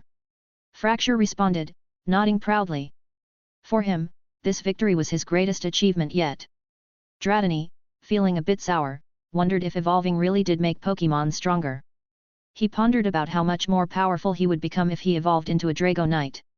But for now, we must take these two to the base, it's dangerous here, Floyd said, quickly stripping off his soaked shirt. He began wringing it out, watching as water dripped steadily onto the sand below. Ahem, several women in the group reacted, especially Chen Xin, Bianca, Izawa, and others. Bianca, feeling embarrassed, lowered her head. She thought that under normal circumstances, she wouldn't be so easily embarrassed, but after the events that had transpired earlier, she found herself more sensitive to Floyd's presence. Floyd, confused at first, looked at them and, upon seeing their embarrassed expressions, quickly understood the situation. His face turned a slight shade of red as he hurriedly put his shirt back on. Cough, Professor, let's get these two Gyarados back to the base. Blastoise, we'll need your help, Floyd said, addressing both Kenriku and Blastoise, trying to move past the awkward moment. Chapter 96, regarding what happened and new set of rules. My laptop was repaired 5 days ago, the technician replaced the battery, and I purchased a new charger. He advised me not to use my laptop while charging, as it could damage the battery. Previously, the laptop lasted only 3 hours on a charge, and it needed 2 hours to recharge fully. Within that 3-hour span, I can write 1 chapter including chat's grammar revision. Although I could write up to 3 chapters before, these days I'm managing only 2 to 3 chapters daily. Consequently, I've had to reduce my output from 14 to 15 chapters to 11 to 12 chapters per week to maintain a comfortable pace. For updates, I've added a twist. I will provide 1 chapter daily, and if readers want more, they can unlock additional chapters using Power Stones as follows. 100 Power Stones, 1 extra chapter. 150 Power Stones, another chapter. 200 Power Stones, another chapter. 250 Power Stones, another chapter. 300 Power Stones, another chapter. Cumulatively, this makes the 11 to 12 chapters I aim to write. I did my research, I believe you, the readers, can meet these requirements. This strategy is designed to keep the book's popularity stable and reduce my mental pressure. It's a case of killing 2 birds with 1 stone. It's beneficial for me. I've also set a seemingly unattainable shoot for the moon challenge. 500 Power Stones for 1 additional chapters. 750 Power Stones for 1 additional chapter. If you really reach these milestones, I'm willing to take on the pressure of returning to a 15 chapter per week schedule, despite the greater pressure placed on me. And that's the gist of it. Chapter 97, Awakening. And, be prepared for the long slice of life of more than 10 chapters. Have you met this dragon before? Kang Jihun asked as the group proceeded. Yes, we have actually encountered them previously, Floyd affirmed with a nod. Are you all referring to this creature as Gyarados? L.E. Mylin inquired. Floyd was the one who suggested the name, Jonathan interjected. Professor, do you believe this is a dragon? Chen Yu asked, turning to Kenriku. I am not certain, I have yet to conduct research on them, so I cannot confirm anything at this moment, Kenriku replied, sighing heavily. Initially skeptical about labeling it a serpent type, Floyd's introduction of the dragon type concept had made him consider the possibility of it being a dragon, despite the lack of solid evidence. However, Gyarados' appearance was unmistakably draconic, making it difficult for him to deny. Professor, where will we be placing them? Yvonne inquired, gesturing toward Blastoise, who was towing the 2 Gyarados. The seashore is dangerous, there are many villagers there. The base also poses a risk it would surely cause extensive damage. Our only viable options are the Beast's Sanctuary or the Safe Zone, Chen Yu analyzed out loud. The Safe Zone would be a safer location, numerous powerful beasts guard that area, Floyd recommended. Considering you are already dealing with some new beasts there, will you manage if we add these 2 to the mix? Kang Jihun voiced his concern. Don't worry. The professor has plenty of formidable hidden beasts there. Never underestimate them, they are more than capable of handling the situation even without my assistance, Floyd reassured.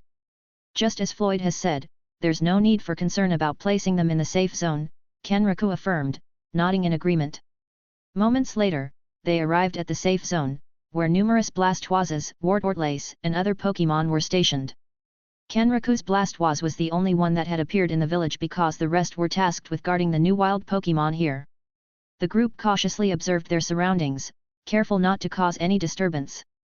They noticed all the Pokémon closely scrutinizing them. The wild Pokémon's expressions changed dramatically upon seeing the two Gyarados, sensing their overwhelming aura yet observing that the humans had subdued them.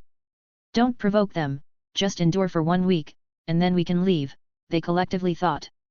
If Floyd could read their minds, he would have thought, after a week, let's see if you still wish to leave. Should we wake them up? Jonathan asked, looking at the two unconscious Gyarados. How about starting with the weaker one? Floyd suggested. By the way, Floyd, didn't you mention wanting to conquer that Gyarados? Jonathan recalled. Yes, I do, Floyd openly admitted. Everyone within earshot reacted with a mix of alarm and surprise. It was unexpected for Floyd to express a desire to claim the dragon for himself. Many in the group felt envious, mentally reproaching him, you already have so many, do you really need another? However, they also realized challenging him was not an option. They had failed to defeat the Gyarados themselves, so they had no right to criticize his choices. Now that we're on the topic of conquering, Professor, may I ask if I could have one from the Squirtle family? Kang Jihun inquired, turning to Kenriku. Everyone's attention shifted to Kang Jihun. Kenriku, taken aback, scrutinized him before asking, you want one? Yes, they are quite strong, they can even defeat a dragon like this Gyarados. I would like one in its middle stage, Kang Jihun stated directly. Of course, it's a starter Pokémon from the Squirtle family, it's bound to be strong, Floyd thought, rebutting internally. It's fine, but you may only choose one, and you must convince it or defeat it with your own beast. Partner, you don't have any objections, right? Kenriku addressed Blastwaz, seeking its consent. Blastwaz responded, nodding in approval. Ha ha ha ha, thank you, Professor. As long as I have it, I will surely defeat Floyd's dragon, ha ha ha ha, Kang Jihun burst into laughter, his excitement palpable. Professor, me too, I want to have one of them eagerly stated. Professor, you must count me in, chimed in another. I also want to have one, a third person added. Several others began voicing their desire to acquire a member of the Squirtle family. These were competitive young individuals, unwilling to let Floyd and Kenriku consistently outshine them. Don't worry, just as I said earlier, I'll allow all of you to try, provided you can convince or defeat them. And remember, you may only choose one. Do you understand? Kenriku clarified, his smile wide and welcoming. This moment marked the commencement of his plan to encourage people to embrace Pokémon. Hee, okay. Once I conquer this dragon, I'll be waiting for all of you to try and beat me. Floyd declared, his smile sly, before playfully adding, if you can. Youngest, be arrogant while you can, but your day of reckoning will come, Kang Jihun retorted. Ho ho ho, really? I'm looking forward to that day, Floyd responded, completely unfazed. Moments later, Floyd carefully poured a healing potion into the Gyarados' mouth. Gradually, the Gyarados began regaining consciousness. Horsa, big fish, wake up, Horsa called out, approaching the elder Gyarados. Horsa, big fish, don't you want some delicious food, she coaxed. The word food in her coaxing voice triggered a memory in the young Gyarados' mind. He vividly remembered the food that the seemingly weak human had offered him. It had been delicious, and he had wished there was more. At that time, he had contemplated staying, but the fear of his terrifying father's wrath made him reconsider. His plan shifted to kidnapping Floyd and his sister, but unexpectedly, he was defeated. Confused and unwilling to accept his defeat, especially at the hands of such a weak opponent, he was left reeling until he lost consciousness. Now, hearing the word food and his sister's voice, he was confused. It must be a dream. All that happened, it must have been a dream. That's right, I didn't lose, my sister is still here, everything was a dream, he thought, trying to reassure himself. But when he opened his eyes and saw Floyd, Fracture, and Horsa, reality came crashing down. Roar! The young Gyarados was startled and took a step back in fright. So, it wasn't a dream. Hope shattered, he looked at them, realizing his situation. Long time no see, Gyarados. How are you? Are you feeling okay now? Floyd asked warmly. Roar, what happened? Where am I? Of course, we woke you up. Are you hungry? I've made some new customized food for you. Here, Floyd said, presenting the bag of food he had shown the Gyarados before. Roar, really? Hurry up and give it to me. The Gyarados' eyes lit up with excitement. Then, noticing his unconscious father nearby, fear gripped him again. Roar, you weak human. You think you can deceive me? Do you think I would easily fall for your food? Here we go again, Floyd thought, sighing internally. This young Gyarados was so cunning, changing its demeanor so quickly upon seeing its father. But this confirmed Floyd's suspicion that this young Gyarados was intelligent. Although it was still foolish from a broader perspective, but compared to the typically hot-tempered and dim-witted members of the Magikarp line, it was comparatively intelligent. Don't you really want it? I will give it to your sister, Floyd threatened. Horsa eyed the bag of food, silently pleading, give it to me, please give it to me. She hoped her brother would decline Floyd's offer, and she was right, Gyarados did reject it. Roar, don't think you can fool me. I will not fall for your tricks. Come on, fight me again. Gyarados roared, challenging Fracture once again, still unable to accept his previous defeat to this comparatively tiny creature. Chapter 98, Sadistic Floyd? Bonus Chapter Reward. Floyd's eyes gleamed with intrigue as he observed the young Gyarados. This particular Gyarados, while somewhat sly, also displayed a sense of loyalty, recognizing the presence of his father. Floyd found himself admiring this show of loyalty, regardless of whether it stemmed from pressure or genuine sentiment.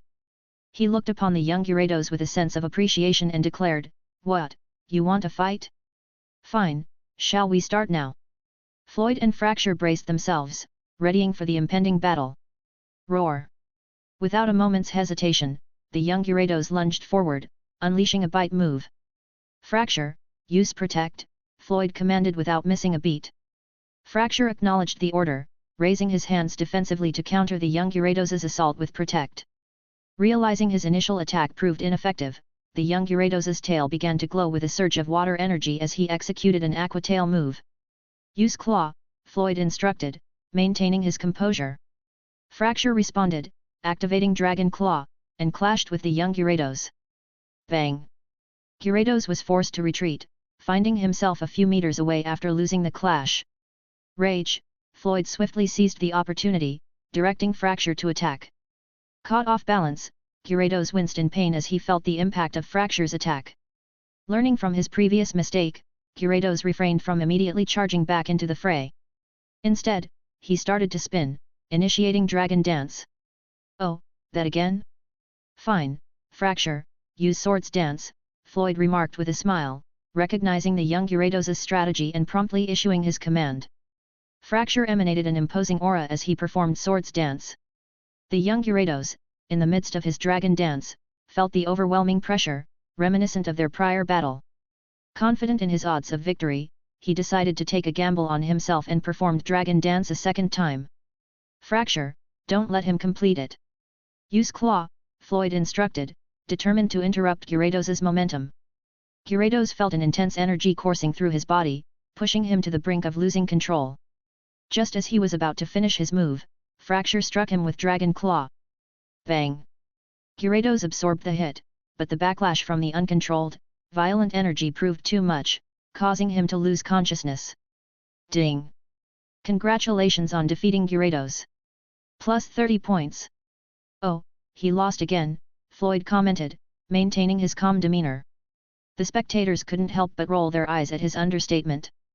By the way, it seems the youngest has the ability to understand what the beasts are saying, one observer noted. Now that you mention it, I've also observed that the professor seems to grasp their language, another added.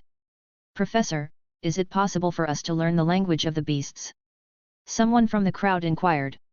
Well, it would require a considerable amount of time, potentially more than a year, Kenriku replied, sweating profusely under the pressure. He certainly couldn't disclose the unique power that he and Floyd possessed. That would open a can of worms that was best left sealed. Well, let's heal him again and wake him up, Floyd suggested, transitioning the topic smoothly. Then, 15 minutes later. Roar! How about it, Gyarados? Are you awake now? Floyd asked. Roar. Instead of responding verbally, the young Gyarados immediately launched into another attack. Come on, Fracture, use Protect. Floyd commanded swiftly. Claw. Rage. Oh, he's attempting it again. Fracture, use Swords Dance. You really haven't learned, have you? Okay, Fracture, stop him once more. Use Claw. Bang. The young Gyarados collapsed once again, losing consciousness in the process. Ding. Congratulations on defeating Gyarados. Plus 30 points. Oh, he lost, Floyd sighed, a hint of helplessness in his voice. He's pitiful. Let's heal him, he said, proceeding to administer a dose of healing powder to the young Gyarados' mouth. 20 minutes later. Gyarados, can we have a proper conversation now? How about you calm down first? I'll give you this food. Roar. The young Gyarados, now completely out of control with red eyes blazing, charged towards Fracture. Not again, Floyd sighed, his tone laced with helplessness. Fracture, use Protect. Claw. Rage. Why has this guy suddenly become so senseless? You really haven't learned a thing. Fracture, use Swords Dance. Oh, he's charging in again. Fracture, use Claw. Bang. Fracture and the young Gyarados collided once more, resulting in another defeat for the Gyarados. Use Dual Chop, Floyd commanded. Last move, Rage. Bang. Gyarados once again lost consciousness, succumbing to the onslaught. This time, however, Gyarados did not yield any points. It appeared that the points one could obtain from a beast were capped at 3 times per day. Having already vanquished Gyarados 4 times, Floyd did not receive any points for this 4th victory. Lost, again, Floyd sighed, exhibiting a hint of weariness. Let's wake him up once more. 30 minutes later. Welcome back, Gyarados. Floyd greeted, his tone laced with cheerfulness. Roar. Unyielding as always, Gyarados immediately launched an attack. Fracture, use Protect. One last move, Rage. Bang. Once again, Gyarados succumbed, losing consciousness. The onlookers, having borne witness to Floyd's relentless victories over the young Gyarados, had become desensitized to the spectacle. Inwardly, they questioned, where is your dignity as a dragon? Why are you so weak? Pity for the young Gyarados also surfaced among the crowd, as they thought to themselves, what a pitiful creature. The wild Pokémon observing from afar trembled in fear upon laying their eyes on Floyd. Even the typically fearsome Arbok, Ekans, and Ursaring found themselves unnerved, casting pitying glances at the young Gyarados. You've tangled with the wrong opponent, they seemed to think. In this moment, a consensus was reached, both among the Pokémon and the human spectators, this is a person you must never provoke. I'm so sleepy. Can we go back now? Xin Yuexin, evidently bored from the continuous action, voiced her desire for rest. Yeah, it's way past midnight. We should head back, Jonathan concurred, his voice carrying traces of exhaustion. His initial excitement for the dragon had waned, it was far weaker than he had anticipated. A thought lingered in his mind, if he trained like Floyd, could his own beast also overpower formidable foes? He wasn't alone in this contemplation, similar thoughts resonated among the crowd, instilling a collective determination to train their beasts with more rigor, aspiring to conquer giant Pokémon. We have work tomorrow. We should get going. Professor, could you help us make our way back? Chen Yu asked Kenriku. I can take you, Suzuki Akiko chimed in proactively, noticing Kenriku's preoccupation with the footage on his camera. Chen Yu gave Suzuki's Squirtle a brief glance before nodding in agreement. Okay, let's go. I'll be staying here, you all go on ahead, Floyd decided in the moment. Me too, Kenriku echoed. Okay, youngest, goodbye. Goodbye, Professor. With their farewells exchanged, the group departed with Suzuki. Once they were out of sight, Kenriku turned to Floyd and remarked, Floyd-san, this Gyarados has completely lost its control. Yeah, I've just realized that as well, thanks to my power, Floyd acknowledged, promptly making his way over to the unconscious young Gyarados. Fracture, I need your help this time, he requested, his tone serious. Frasur. Fracture responded affirmatively, promptly joining Floyd's side. Floyd began to draw the dragon energy from the young Gyarados' body, channeling it directly into fracture. He was unable to absorb the energy on his own. The violent nature of the energy necessitated a dragon Pokémon's assistance, as his body could not withstand it. He had a vivid memory of a past experiment gone wrong, wherein he attempted to absorb dragon energy without aid, resulting in him losing control and nearly taking Axu's life, an incident he deeply regretted. His dragon power served as a conduit, facilitating the transfer of energy from his own body or from one dragon Pokémon to another, whether to heal them or enhance their abilities. While it could boost his own power a bit, the effect was marginal. At this moment, he was channeling the energy into Fracture, his strongest dragon Pokémon at its current stage, trusting that Fracture had the capacity to handle this volatile energy. As Fracture absorbed the energy from Floyd, he exercised control over his sanity, ensuring he did not succumb to the violent energy. With precision, he unleashed a Dragon Pulse. Bang! The Dragon Pulse collided with a tree, effectively dispelling the violent energy from Fracture's system. "It's gone," Floyd sighed, a wave of relief washing over him as he observed the violent energy leave the young Gyarados' body, restoring tranquility to the scene. Chapter 99, In this world, technology. "Your power has many uses," Kenriku said admiringly. "But it's limited, and it's still hard to control by myself for now." Floyd shook his head, then he prepared his sheet with his Pokémon. "You're also going to stay here?" Kenriku asked as he worked on the camera. "Yeah, I really want to catch that young Gyarados," Floyd nodded. "These beasts are so stubborn," Kenriku said, feeling the stubbornness of their personalities from watching. "Don't worry, I'm confident," Floyd said. Then Yamada and Nakamura came back with some research equipment and tools. There was even a connected cable coming from a wind power generator that could provide them with electricity. Floyd was surprised as he exclaimed, "You're going to research here?" "Well, this is one of the only places that Gyarados is allowed to be. It would be dangerous if these two guys were put in the laboratory. It might cause a lot of trouble, not only for us but also for the residents of the villages," Kenriku explained. "Then you must be careful with the electricity. This Gyarados seems to be able to control water elements. Once these two elements collide, it will affect you," Floyd reminded. "Don't worry, we already have a creation for that, and it's called Aquavolt Turner. Let me show you." "Blastwaz, use hydro pump," Kenriku nodded. Floyd looked at the black tool with just the size of a washer. Its appearance had 9 turbine blades, 3 on the back, 3 on the right, and 3 on the left, and there was a silver metal core in the center. Blastwaz nodded and used his hydro pump. Then the 9 turbine blades started to spin as they absorbed the water, transferring it to the silver metal at the center. There were 4 silver cables under the silver metal going through the bottom, connected to a huge cable. "It's already transmitting the kinetic energy of water and transmuting it into electric energy," Kenriku explained to him. Floyd's mouth was agape as he looked at it. It was too advanced. He didn't know if there was technology like this from his previous lives, but there was one thing he confirmed. The technology in this world was more advanced compared to his previous world. "You actually have technology like this? Why didn't I know?" Floyd asked, dumbfounded. "Hey? What? Isn't this common? Your country didn't have this." Kenriku was confused as he looked at him. "I don't know," Floyd was not sure. Although he had visited some cities, he rarely associated with people because he didn't want to get into trouble with them. He didn't want to kill people and get into trouble. Mostly, he went to cities that accepted beasts as slaves. "Well, this technology is a bit rare. It's illegal for non-government personnel to have this, and only legal countries have access to buy it.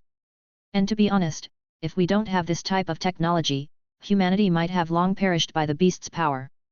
Although currently, humanity is still suppressed, defending a few important cities is enough," Kenriku explained. "Professor, you," Floyd's eyes widened in dignity, "are you government personnel?"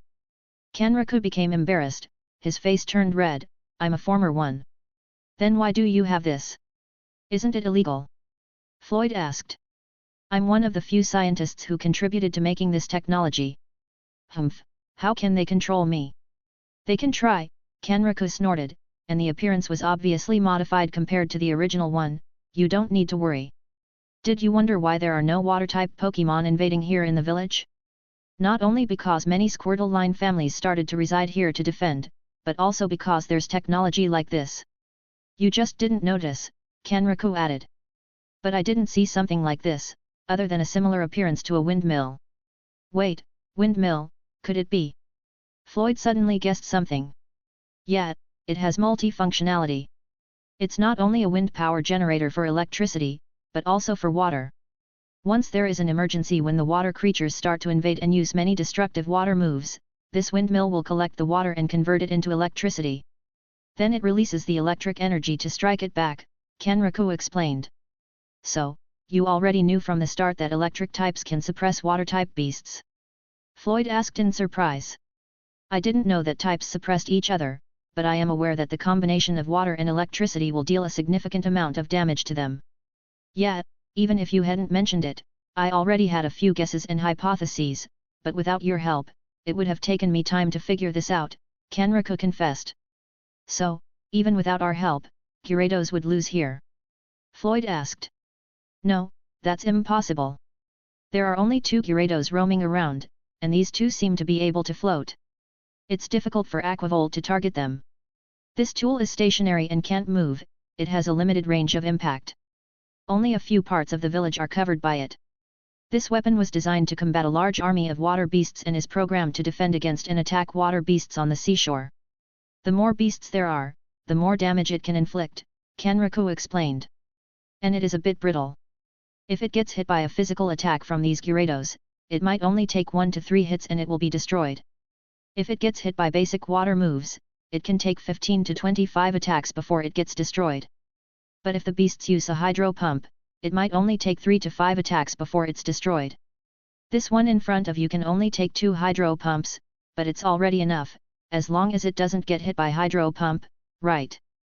Kenraku smiled. I see, Floyd started to become conscious of the advancement of technology in this world. Now, Professor, you've told me everything. Aren't you afraid I will tell the government? Floyd teased. Don't worry. If you do that, I will tell them you have that so-called dragon power. They might be interested, ha ha ha, hey, wait. Kenraku suddenly stopped laughing and gestured with his hand as he felt something. Floyd also felt it and then looked at the Gyarados.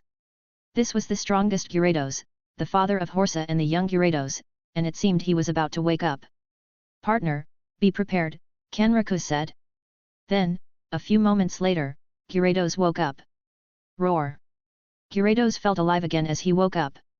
He was about to try to remember what happened when Kenraku started.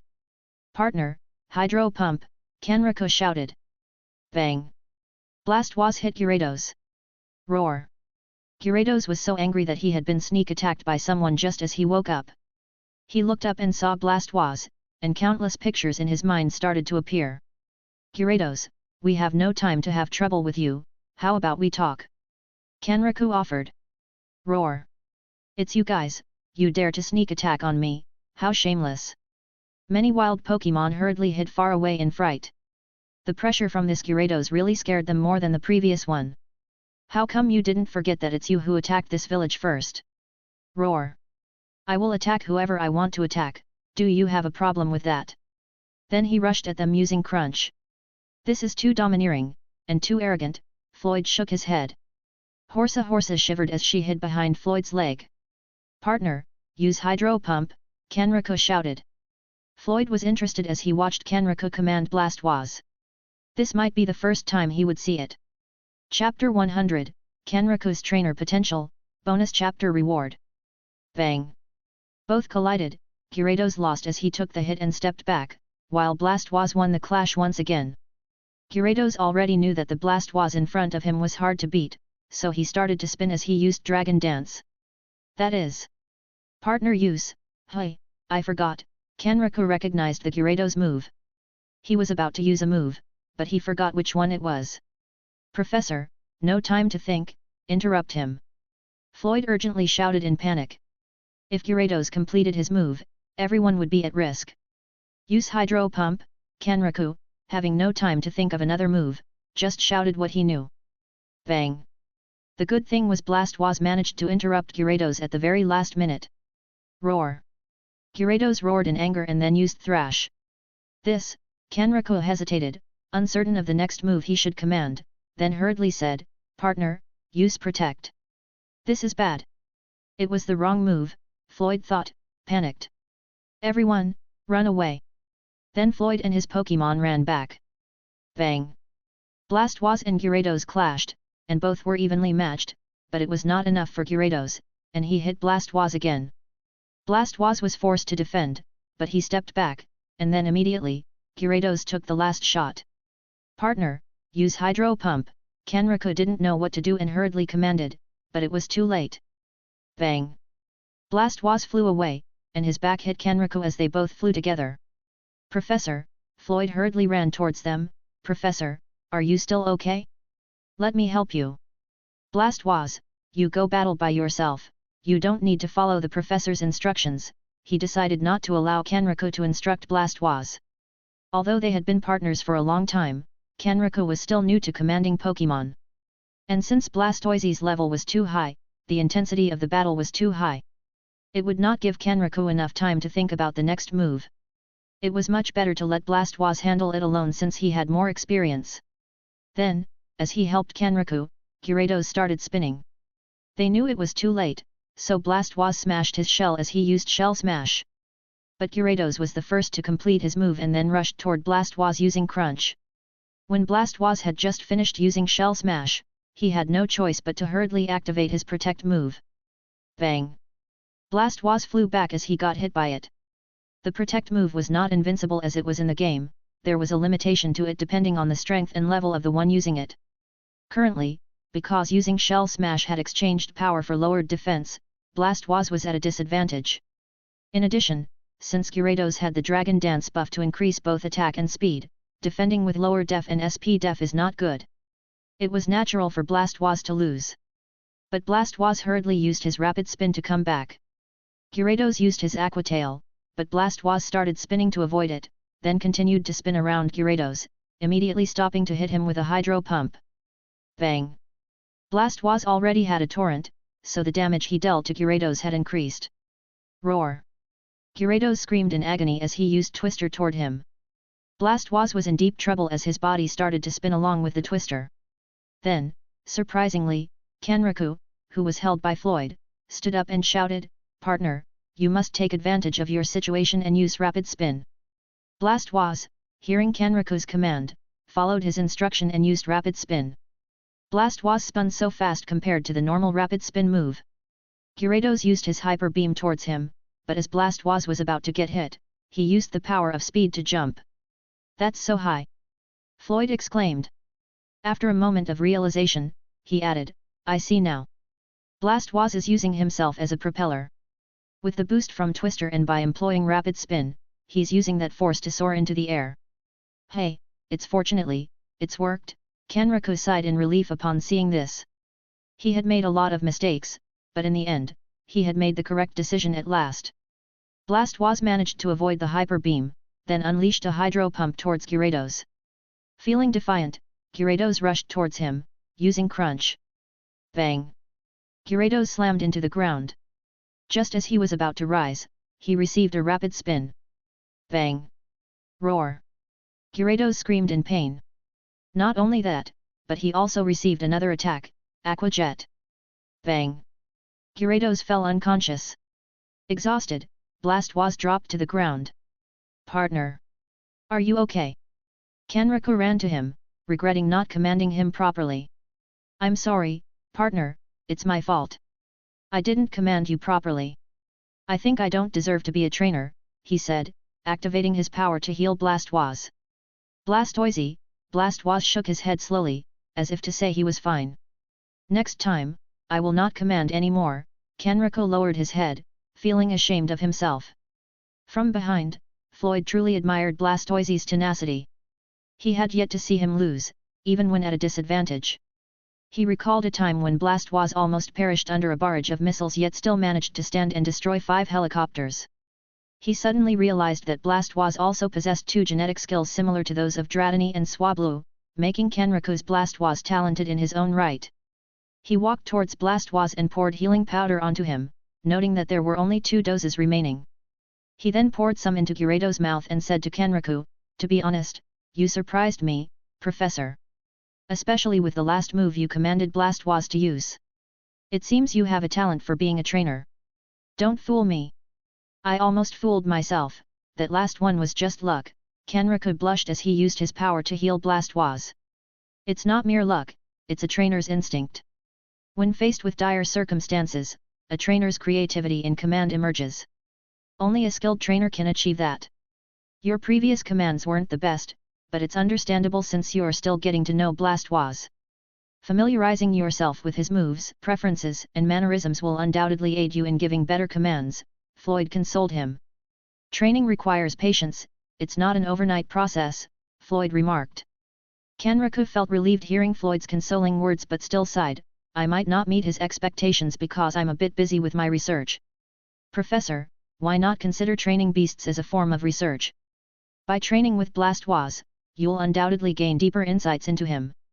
Dedicate a few days a week to training and engaging with Blastoise. Don't confine yourself to the lab, focusing solely on research. How can you validate your research if you're always inside? It's as if you're presenting ideas without concrete evidence, Floyd commented. I conduct research grounded in tangible evidence, relying on trial and error, Kenriku countered. I understand, Professor.